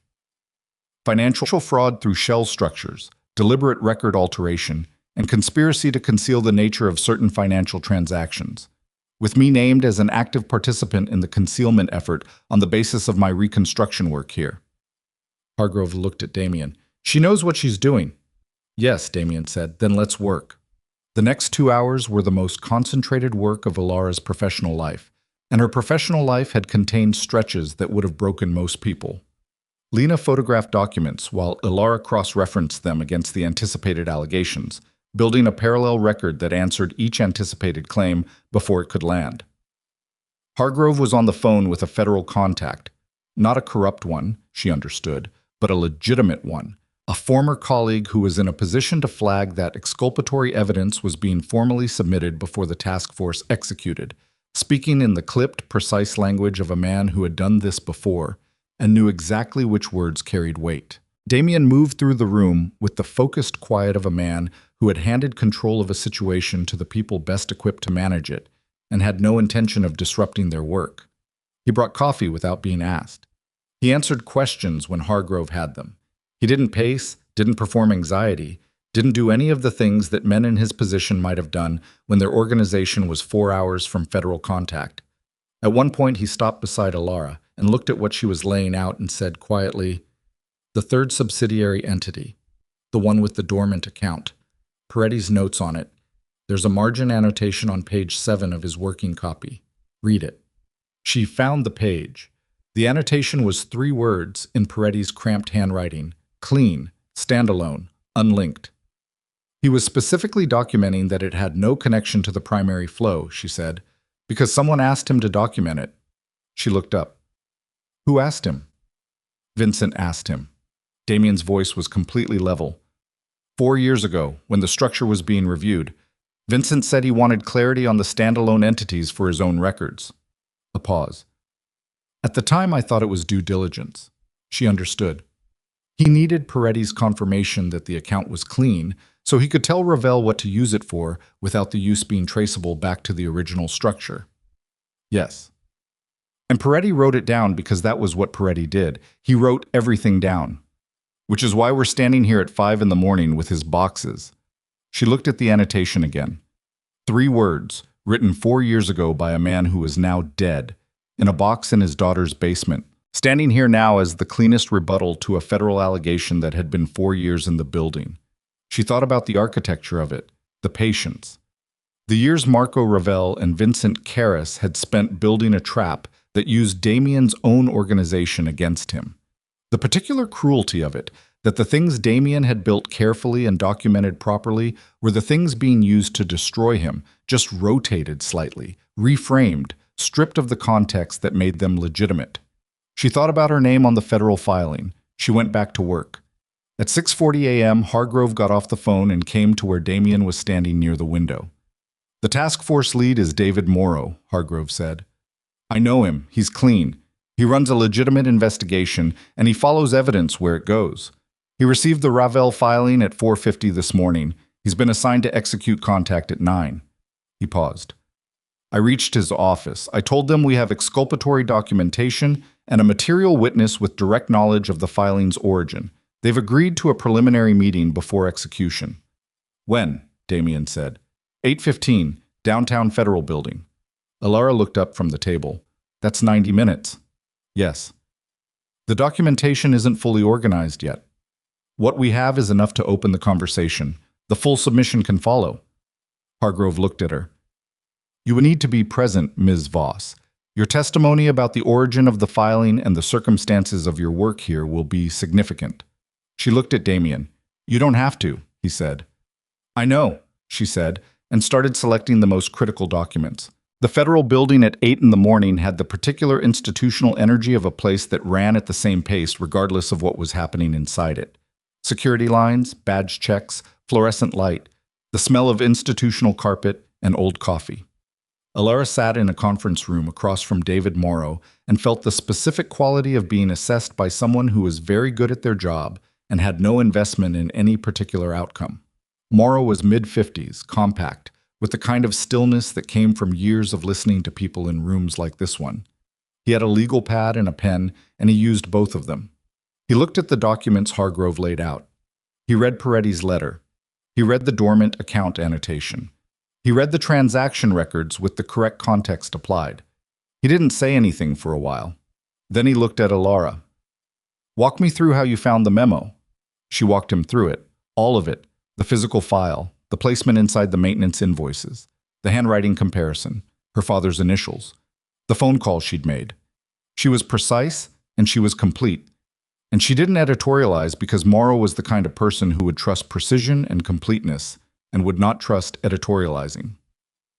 "Your father's notarized statement," Morrow said. "He describes your work here as deliberate concealment." "My work here was record reconstruction," she said. "The documentation I was reconstructing had been deliberately removed by a person who, I've since established, was working under direction from Marco Ravel. I have the transaction record that establishes the financial connection between Ravel and the entity the removal was designed to benefit." She slid the page across the table. "My father's statement describes my work accurately in terms of what I did. It mischaracterizes the purpose of that work because my father was paid to characterize it that way." Morrow looked at the transaction record. He was paid. "Within weeks of my arriving at the estate, the payment came through an intermediary I can identify." She slid another page. "This is the record of the payment. My father's initials on the memo and Damien Valenti's files confirm the communication channel. The notarized statement he provided to your filing is the product of that payment." The room was very quiet. Morrow looked at Hargrove, then back at Elara. "You assembled this in the last 6 hours." "I assembled it over the last 3 weeks. The last 6 hours I just found out it needed to be in this room." Something moved in Morrow's expression. Not admiration, he was too professional for that, but something in the vicinity. He made a note. "I'm going to need time to review this fully," he said. "I can delay execution of contact until I've had that time. That's not a commitment to the outcome. It's a commitment to looking at what you've given me." "That's all I'm asking," Damien said. It was the first time he'd spoken in 40 minutes. Morrow looked at him. Something passed between them. The look of two people who operated in adjacent worlds and had each developed a particular respect for the other's professionalism while having no particular warmth about it. "Mr. Valenti," Morrow said, "if what Ms. Voss has presented is accurate, if this filing was constructed from manipulated records and purchased testimony, then you're not the only one with a problem this morning." "I know," Damien said. "Marco Ravel submitted false information to a federal investigation." "Yes, that's a different conversation than the one he thought he was starting." "Yes," Damien said again, "it is." They were back in the car by 9:15. Hargrove stayed to continue the preliminary meeting. Lena stayed with the documents. Elara sat in the back seat with her hands in her lap and felt the specific flatness that comes after sustained high-output work when the adrenaline has been running for hours and the body starts sending the bill. Her phone had 17 missed calls, all from her father. She turned the phone face down on the seat. Damien was on his own phone. He had people moving. She could hear it in the structure of his calls, the terse exchanges, the confirmations, the specific language of an organization repositioning itself with urgency. She let it happen around her and stared out the window at the morning city, the commuter traffic and the coffee carts and the ordinary machinery of people going about. A Thursday that was not the most consequential morning of their professional and personal lives. "Vincent," she said when he was off the phone. "He's been located." "What does that mean?" "It means he hasn't left the city." A pause. "He won't." She looked at him. "I need to be in the room when you talk to him." He looked back at her. "Why?" She thought about how to say it precisely. "Because there are things about the subsidiary structure that only make sense if I can ask him questions. And because," she paused, "because he used me to get to you. The memo with my name on it exists because Vincent knew my father was a liability and told Ravel how to approach him. I need to hear him say that." Damien was quiet for a moment. "It may not be a pleasant conversation." "I'm not looking for pleasant." They went back to the estate. Mrs. Delaney had made breakfast and left it in the kitchen without commentary, which was its own form of communication. She knew what was happening, and she was managing the household around it with the same focused competence she brought to everything. Elara ate standing at the kitchen counter because sitting felt wrong, felt like settling, and her body was still running on the particular charge of a night that wasn't finished yet. Vincent arrived at 10:43. Not voluntarily. She understood that from the quality of the arrival, the way the men who'd brought him came in first, and the way Vincent came in after them, his coat wrinkled, his hair not quite right, the specific disarray of someone who'd been somewhere they hadn't chosen to be and had been told they were coming here instead. They used the conference room. Elara sat to Damien's left. Vincent sat across from them. The two men who'd brought him positioned themselves near the door and stayed there with the quality of furniture that was aware of everything. Vincent looked across the table and his face was doing something complicated. Not quite fear, not quite defiance. The specific expression of a man who had been calculating his way out of situations for 15 years and had just run the numbers on this one and not liked the answer. "Damien," he said. "Don't," Damien said. "Don't start with my name like that." Vincent closed his mouth. "I have Peretti's records," Damien said. "I have the transaction connecting Marguerite to Ravel's entity. I have the federal submission reviewed by a task force agent who is now looking at the origin of the filing rather than the content of it." He leaned forward slightly. "I have everything. So what I need from you right now is confirmation, not information. I need you to confirm what I already know, so that I don't have to spend any more time in rooms accounting for what you decided without telling me." Vincent looked at the table. His jaw moved. "You built the connection to Ravel," Elara said. He looked at her. "Not recently, 9 years ago. When you were helping set up the subsidiary structure, you were building two things at the same time, something for Damien and something for Ravel, using the same architecture. The dormant accounts served both." "It wasn't," Vincent started. "Don't tell me what it wasn't," she said. Tell me why." The room was very still. "Ravel had leverage on Marguerite," Vincent said finally. His voice was different now, smaller, more accurate, stripped of the performance. "From before I introduced them to Damien. She owed him money from a business that went bad. He was patient about collecting it, too patient. I understood eventually that the patience was the point. He was waiting until he had something worth calling in." He looked at his hands. "When I started working with Damien's organization, Ravel came to me.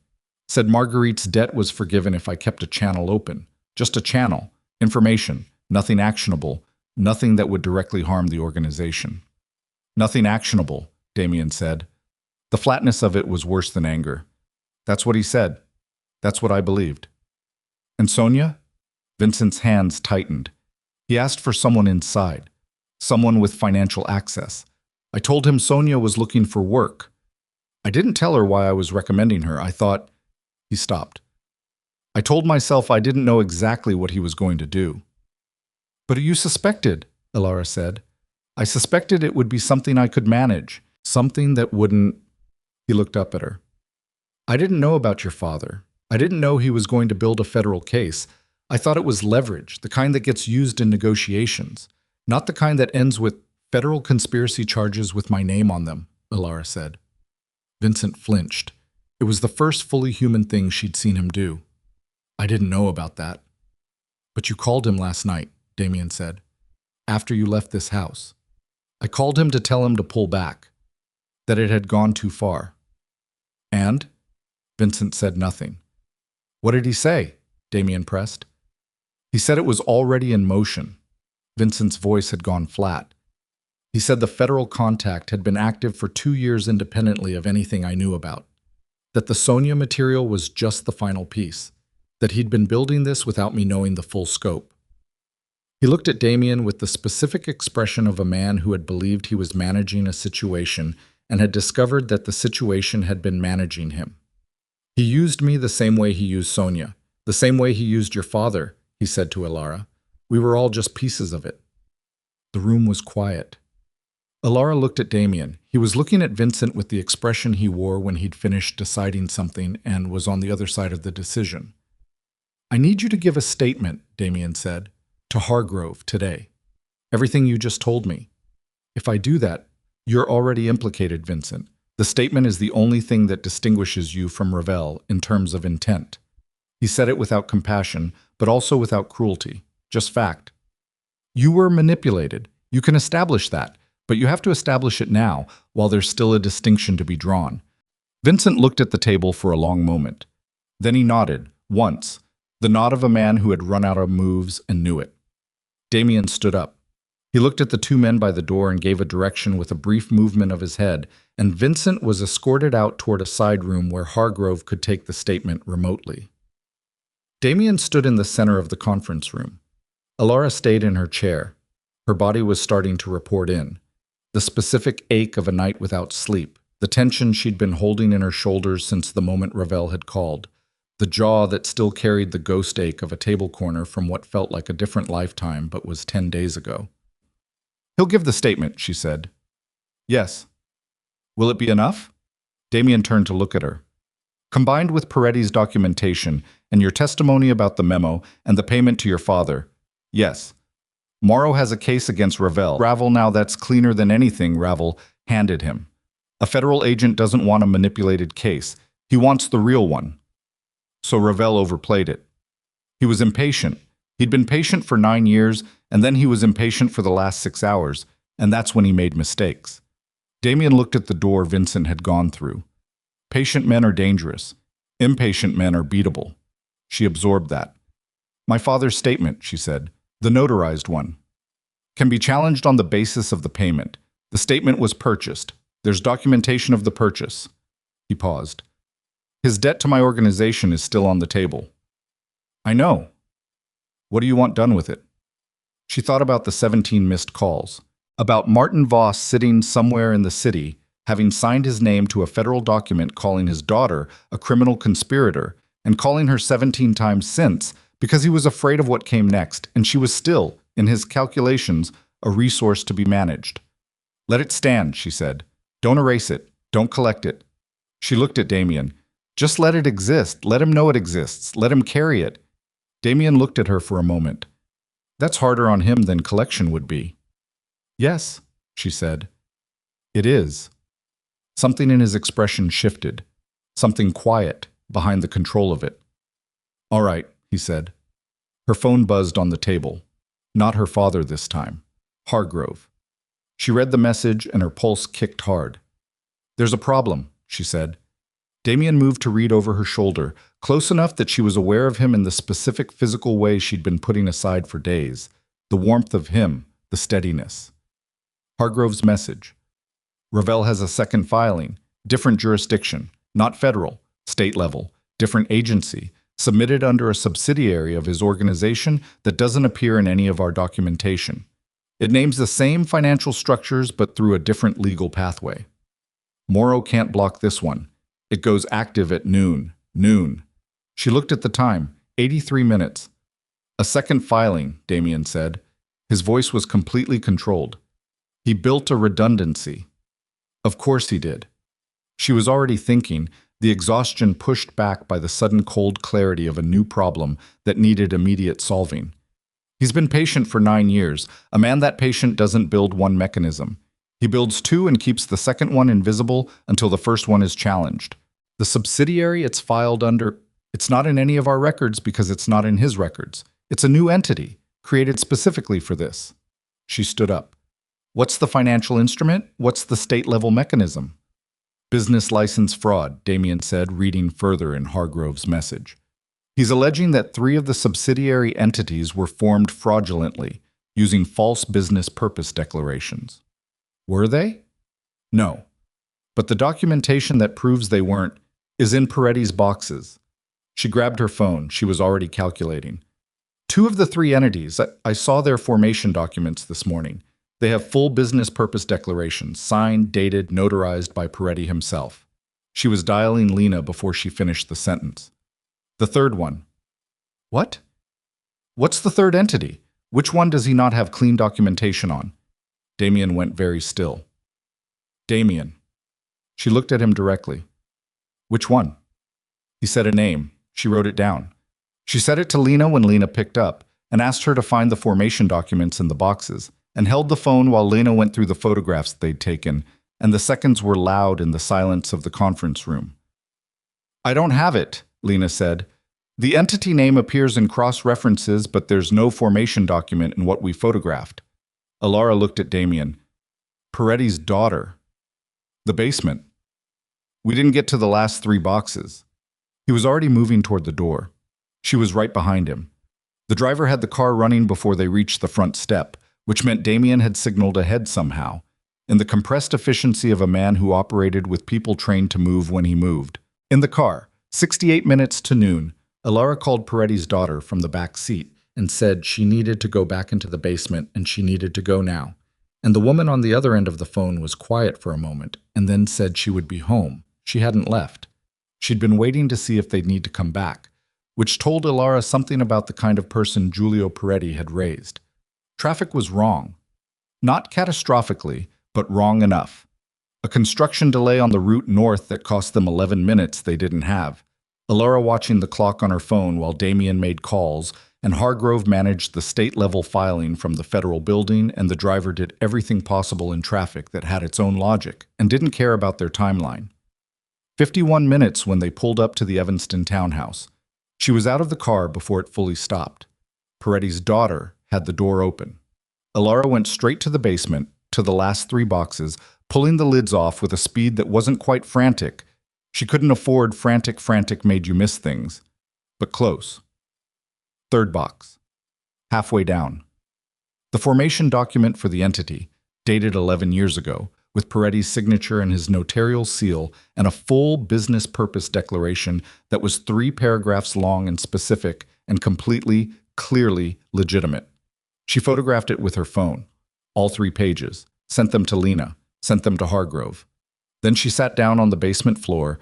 She didn't choose to, her legs just made the decision, and she pressed the back of her hand against her mouth and held it there while her body did the reckoning it had been deferring for hours.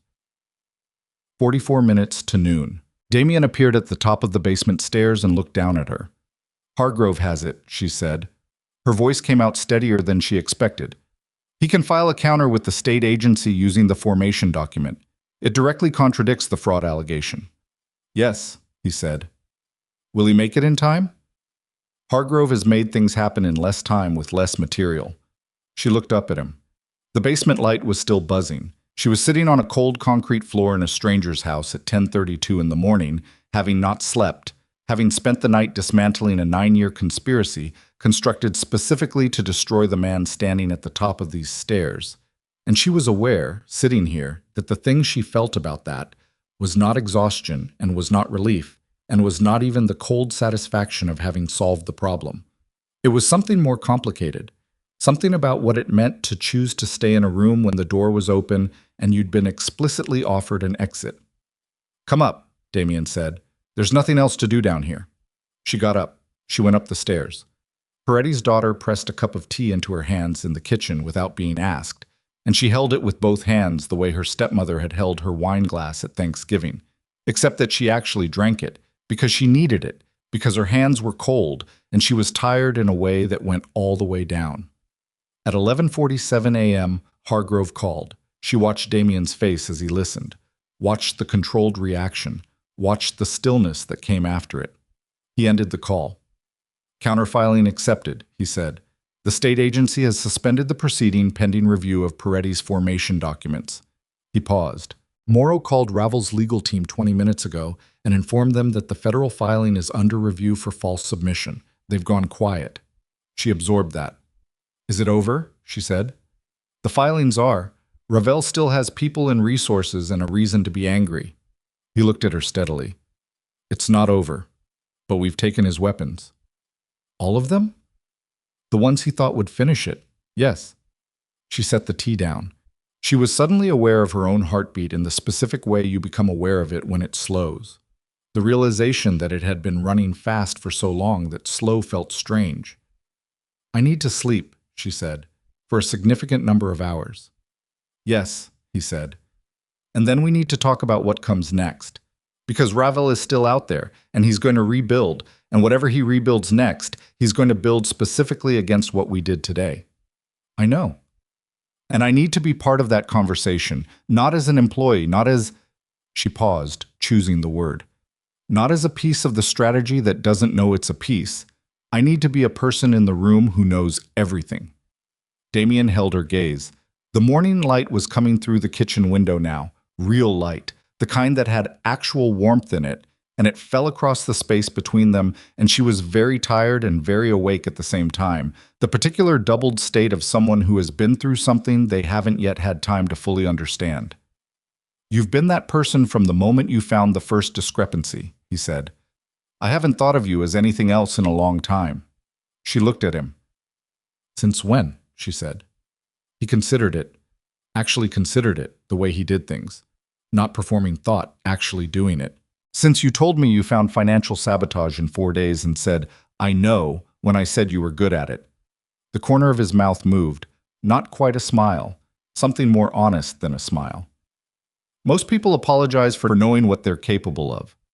She was quiet for a moment. "I'm done apologizing for that," she said. "Good," he said. Outside, a car started on the quiet Evanston street. Ordinary Thursday morning sounds. The city continuing without them. She was going to sleep, and then she was going to sit across from this man in a room where all the cards were on the table for the first time since that Thanksgiving doorbell. And they were going to figure out what the next move was, not because she owed him anything, and not because she was afraid of what happened if she walked away, but because she had built something in this fight: understanding, capability, the specific knowledge of how this system worked and how it could be defended. And she was not ready to walk away from what she'd built. Marco Ravel was somewhere in the city. He was not finished, and neither was she. She slept for 11 hours. Not peacefully. Sleep after that kind of sustained pressure never came peacefully. It came like a thing that grabbed you and pulled you under before you'd finished deciding to go. She woke twice in the dark, once with her heart running and her hand flat on the mattress the way it had been on the Thanksgiving table, bracing, and she had to lie still for a moment and let the room arrive around her. The east wing, the cedar smell, the good linens, before her body accepted that the emergency was not immediate anymore. The second time she woke, it was because her phone was lit on the nightstand, not ringing. A message from Hargrove, time-stamped 2:14 a.m., that said, "Morrow executed search warrant on Ravel's financial entity at 11 p.m. Secondary filing formally withdrawn under federal pressure. Ravel's legal team is negotiating. Nothing required from you before morning." She read it twice. Then she put the phone face down and went back to sleep, and didn't wake again until gray winter light was coming through the curtains, and Mrs. Delaney was moving through the hallway with the specific, purposeful sound of someone who believed that the world functioned better when breakfast happened at a consistent time, regardless of what had occurred the night before. Elara lay still for a moment and took inventory the way she'd learned to. Not emotionally, not yet, just physically. The jaw ache was mostly gone. Her shoulders had the deep soreness of sustained tension finally releasing. Her hands felt strange, loose, the way they felt after hours of close work when the grip finally unclenched. She got up, she showered, she put on clean clothes, and she looked at herself in the bathroom mirror for a moment. Really looked, not the quick functional glance of someone who had somewhere to be. She looked at the woman who had opened a door on Thanksgiving night and made a decision in approximately 4 seconds that had led to this bathroom, this mirror, this face that was tired in a way that had depth to it, but was not. She noted this specifically, afraid. She went to breakfast. Damien was already at the table. He looked like he'd slept, though not long. There was a quality to his stillness that was rested rather than exhausted, but the specific alert quality of him was still running underneath. He had coffee and a newspaper, physical, folded, which she'd noticed was one of his habits. The newspaper every morning, regardless of what else was happening. And he set both aside when she came in. "Hargrove's message," she said. "Yes. Ravel's team reached out to mine at 6 this morning. They want to discuss terms." She sat down. Mrs. Delaney appeared with coffee without being asked, which she had learned to accept as one of the small mercies of this house. "What terms?" "Withdrawal of all filings. Formal separation of our distribution networks with a binding non-interference agreement. And Ravel's acknowledgement, in writing, that the financial documentation he submitted to the federal task force was based on materially false information." She looked at him. "He'll never agree to the last one." "His lawyers think he might, because the alternative is Morrow building a federal case around the false submission, and Ravel's exposure on that is significantly worse than signing a private acknowledgement." Damien drank his coffee. "His lawyers are smarter than he is, which is the only thing saving him from his own impatience right now." And Vincent's statement. Submitted to Hargrove at 9 last night. Full account of the channel he maintained for Ravel, the Sonia introduction, the subsidiary structure access. He implicated himself on 2 counts and provided corroboration for everything we gave Morrow. He paused. He also stated, on record, that he had no knowledge of your father's involvement until after the fact. She wrapped both hands around the coffee cup. That's probably true. Probably. It doesn't change what he did. No, Damien said. It doesn't. She drank her coffee. Outside the windows, the December morning was pale and cold, the kind of light that had no warmth in it but was honest. It showed everything exactly as it was, no flattering angles. What happens to Vincent? She said. He's no longer part of my organization. Beyond that, Damien set his cup down. Beyond that is between him and what he has to live with. I'm not interested in punishing him further. The damage he did was real, and it cost us both significantly. But Ravel was the architect. Vincent was a man who made bad decisions under pressure and compounded them by not telling me. He looked at his hands briefly. I've made bad decisions under pressure. The difference is, I told people. She thought about that. About the difference between a man who hid his mistakes and a man who named them. Your father called again, Damien said. 3 times this morning, to the estate line. She had nothing to say to that immediately, so she said nothing. You don't have to decide anything about that today, he said. I know. She looked at the window. He signed a notarized statement calling me a federal criminal conspirator. He took money to give Ravel my name and my location. She stopped, started again. He has always chosen himself. I've known that my whole life. I just kept finding ways to explain it as something else. Weakness. Addiction. The way he'd been raised. She set her cup down. It wasn't any of those things. It was just choice. He just kept choosing himself, and I kept providing the explanation that meant I didn't have to be done with him. And now? And now I'm done with him. She said it plainly, without drama. It had the quality of a fact she'd been carrying for a long time and was finally setting on the table where it could be looked at directly. I'm not angry anymore. I was last night, but this morning what I feel is finished. Like a door that's been half open for 26 years, just closed all the way, and the draft stopped. Damien was quiet for a moment. His debt. Let it stand, she said. That's what I said last night, and I mean it. I don't want it erased. I don't want it collected violently. I want him to know it exists and to have to live with knowing it exists. She paused. That's the last thing I want from that relationship. After that, nothing. He nodded. No commentary. No softening of it or endorsement of it. Just acknowledgement, which was what she'd needed.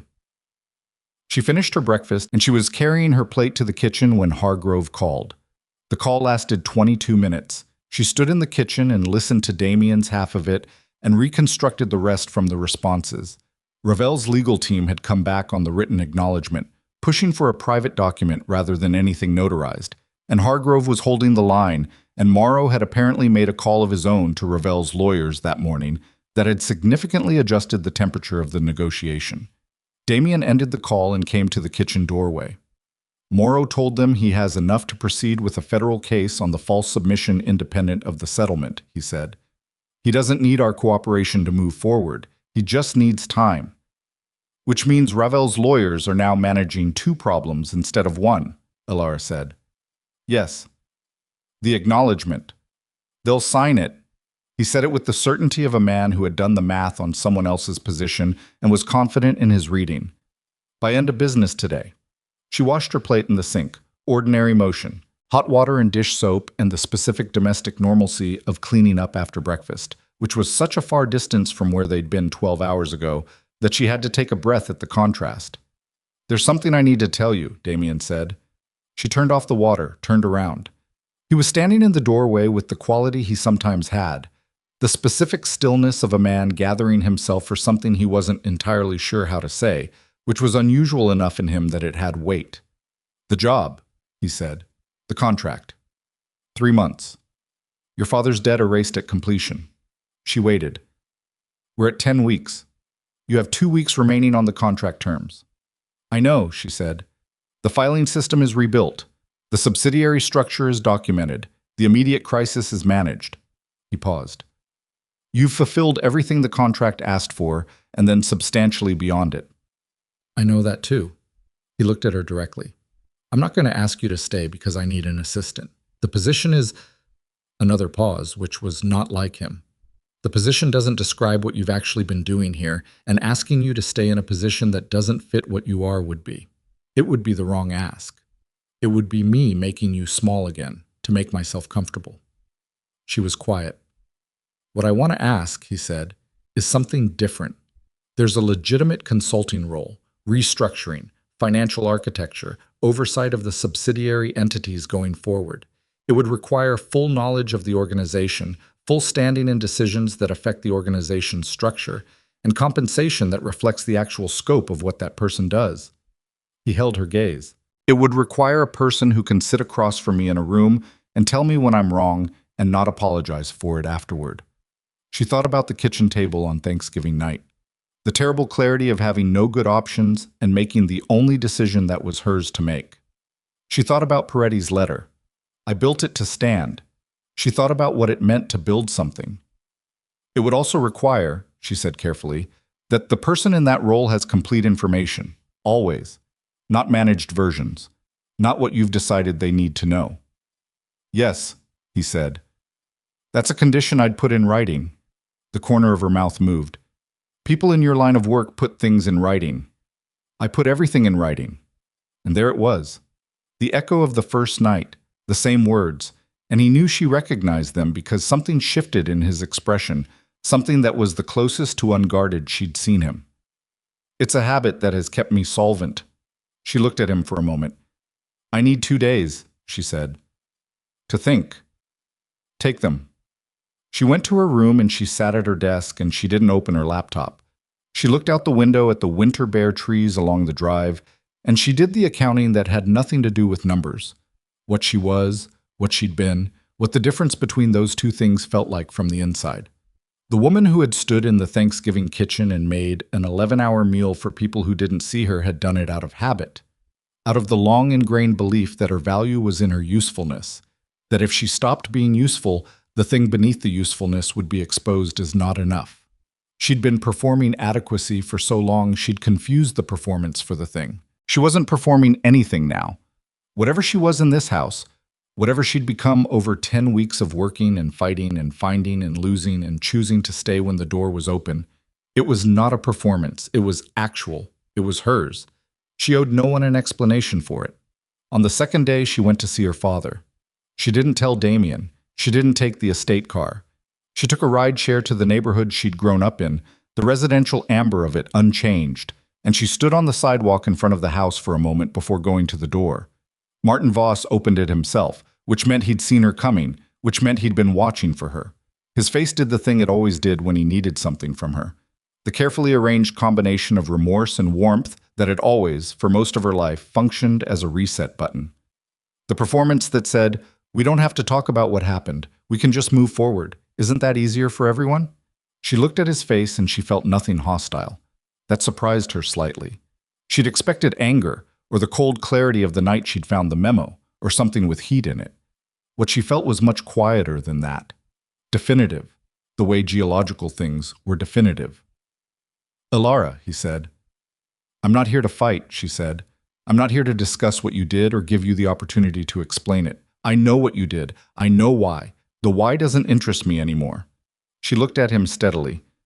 "I came to tell you in person that I'm done. Not angrily, not with conditions. Just done." His face moved through several things. "I made a mistake. You made a choice," she said. "You've always made choices. I used to call them mistakes because it was easier for both of us.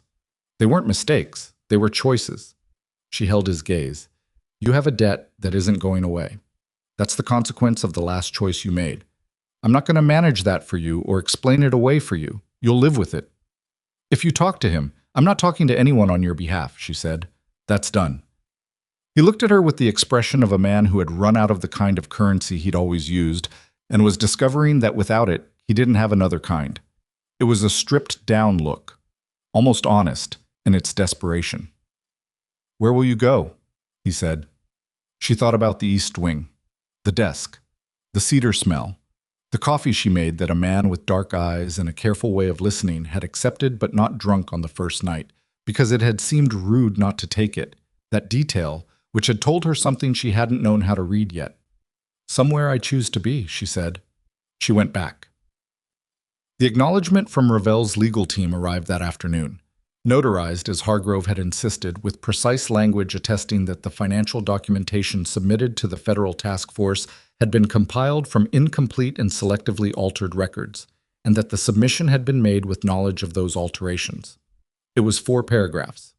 It was legally significant and personally damning, and it would live in Hargrove's files where it could be used if Ravel ever decided to rebuild the campaign. Morrow received a copy through proper channels. He called Hargrove and said, without elaboration, that the task force's focus had expanded in a direction that did not involve Damien Valenti's organization, which was the federal way of saying that Ravel had made himself a more interesting subject than the target he'd handed them. Elara read the acknowledgement at the dining room table. Hargrove had come to the estate in person to deliver it, which was his way of marking the significance of the moment. He was not a man who made unnecessary trips. She set it down. "It's over," she said. "The immediate crisis," Hargrove said carefully. "Ravel is contained, not eliminated." "I know the difference," she said. He looked at her over his reading glasses with the expression of someone revising their assessment of a person. "I imagine you do," he said. After he left, the house had a specific quality of quiet that was different from the urgent silence of the last several days. Not the silence of things being held in suspension, but the silence of things that had landed, settled. She walked through the main rooms and felt it, the difference.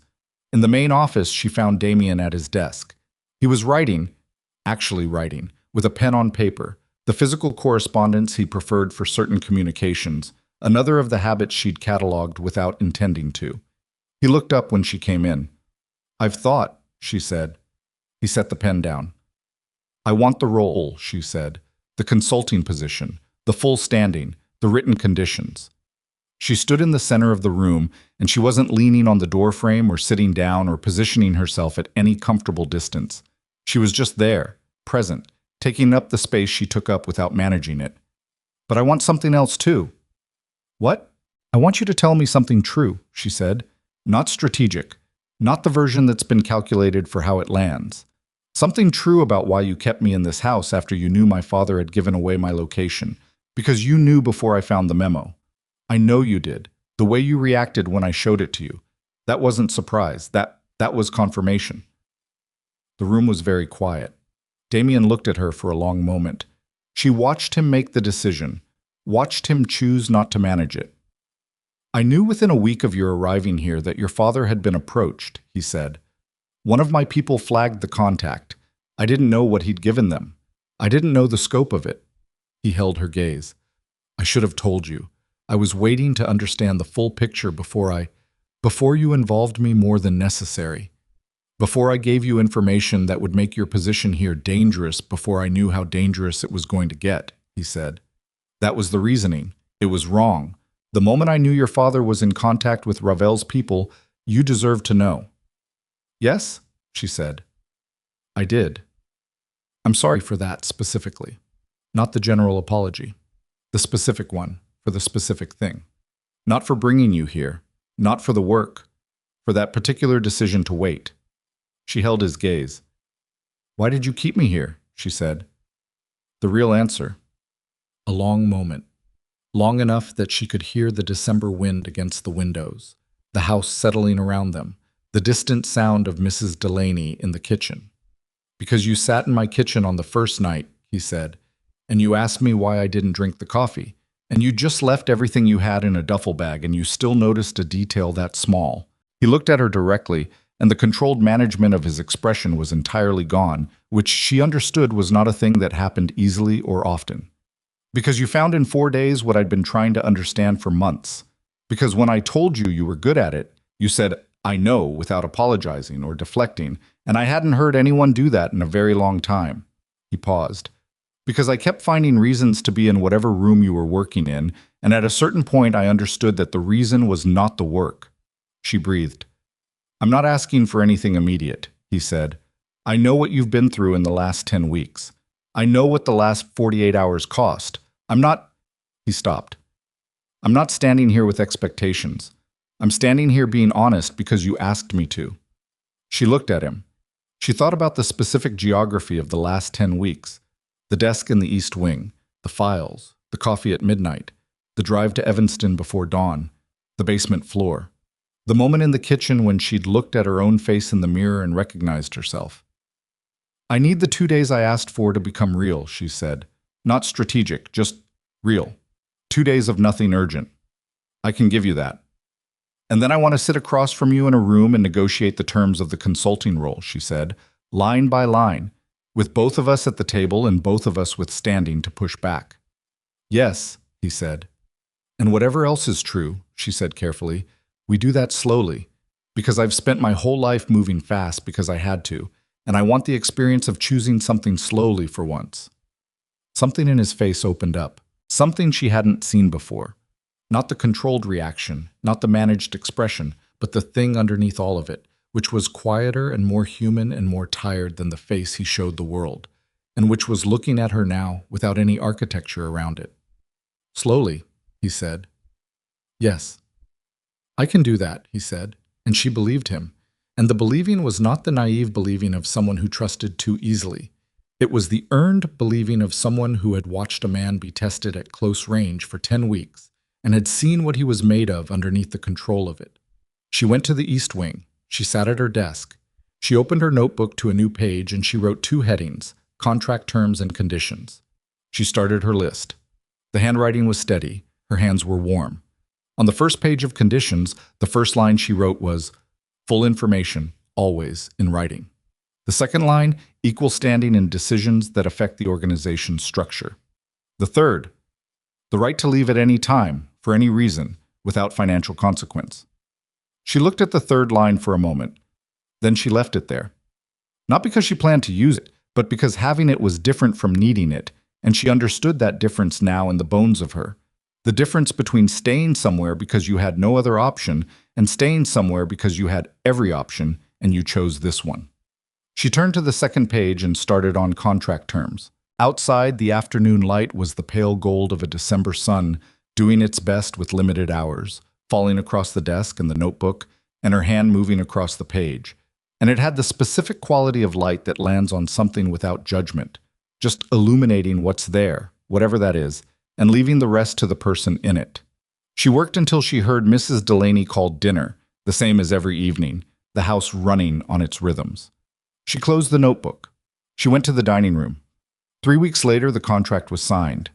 Her name on it, his name on it, Hargrove as witness, 4 pages of terms that had been negotiated across 3 afternoons with both of them at the table and both of them pushing back and neither of them conceding anything that wasn't worth conceding. It was the most satisfying professional document she'd ever put her name to, not because of the compensation, though the compensation was real, but because every line of it had been argued for and arrived at through 2 people who took each other seriously. She moved her things from the East Wing to a proper office in the main house. Her desk, her notebooks, her mother's photograph from the windowsill. Because she hadn't left it in the East Wing, she'd brought it with her that first night, which said something she hadn't known it said at the time.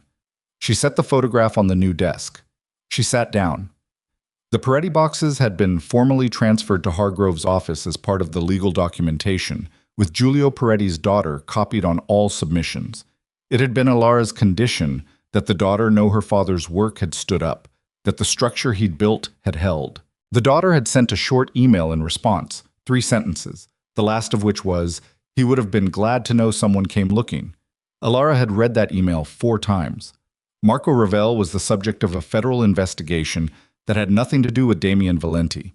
His false submission had opened a door into his own financial structure that Moro's team was walking through with considerable interest. His lawyers were busy. He was not. Vincent Karras had left Chicago. She didn't know where he'd gone and she didn't ask. She thought about him sometimes, not with anger but with the specific sadness of a waste. 15 years of proximity to something real, spent building an architecture of protection that had collapsed on the people it was supposed to protect, including himself. Her father called twice in December. She didn't answer. In January, he sent a letter, physical, handwritten, 2 pages, that she read once and put away in a drawer. Not the trash. The drawer. She wasn't ready to say what that distinction meant, and she didn't have to.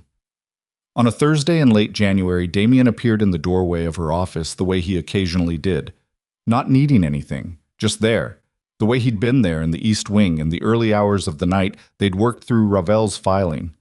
Hargrove called, he said. Ravel's federal proceedings have a preliminary hearing date. They want you to submit an affidavit about the record reconstruction. I'll call him tomorrow. She was finishing a notation in her current working file. What time? 10. Fine. She finished the notation. She looked up. I was watching her work with the expression she'd stopped consciously noticing because it had become the furniture of the room. The specific quality of attention that was not observation but presence. The way he was simply in whatever space she was in with a quality of being there that had weight. You said something when we were at Peretti's daughter's house, she said. You said patient men are dangerous and impatient men are beatable. Yes. Are you a patient man? Generally. He leaned against the doorframe. In some things more than others. She looked at him. I finished the subsidiary review this morning, she said. The full structural audit. Everything is documented. Everything is clean. Every entity has a complete file. She paused. The work I was brought here for is done. Everything I've done since is what I chose to take on.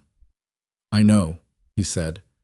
I want you to know that I know, she said, that I'm clear about that I'm not here because of a contract or a debt, or because I had nowhere else to go.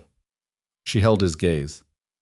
I'm here because this is what I chose when I had every other option. He was quiet for a moment. I know that too, he said. Good. She turned back to her desk. Close the door on your way out. I have 2 more hours of work. She heard him almost do something with that, the very slight movement of a man choosing not to smile at the wrong moment. She kept her eyes on the page. The door closed softly. She worked. The mother's photograph was on the corner of the desk, facing her the way it had faced her on the childhood windowsill, in the light that came through the window and fell across everything without judgment, illuminating what was there. What was there was this: a woman at a desk, doing work she was extraordinarily good at, in a place she'd chosen for reasons that were entirely her own. It was not a perfect life. It had not been arrived at cleanly or without cost. There were things in it that would require tending for a long time. The father she'd closed the door on, the 26 years of explaining away what should have been named, the particular shape of a wound that comes from learning that the person who was supposed to protect you was the one who sold you.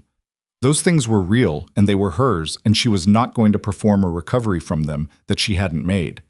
But she was here, in this room, at this desk, with her mother's face in a frame and her notebook open and her name on a contract that no one had coerced her into signing. She turned the page. She kept working. Outside, January was doing what January did, cold and honest and indifferent, the kind of weather that didn't flatter anything but made everything clear. The bare trees along the drive stood in it without apology, which was, she'd come to think, the correct posture. You stand in what is, you build what you can, you let it be seen. The rest takes care of itself, or it doesn't, and either way you are still there, present, clear-eyed, choosing, still there.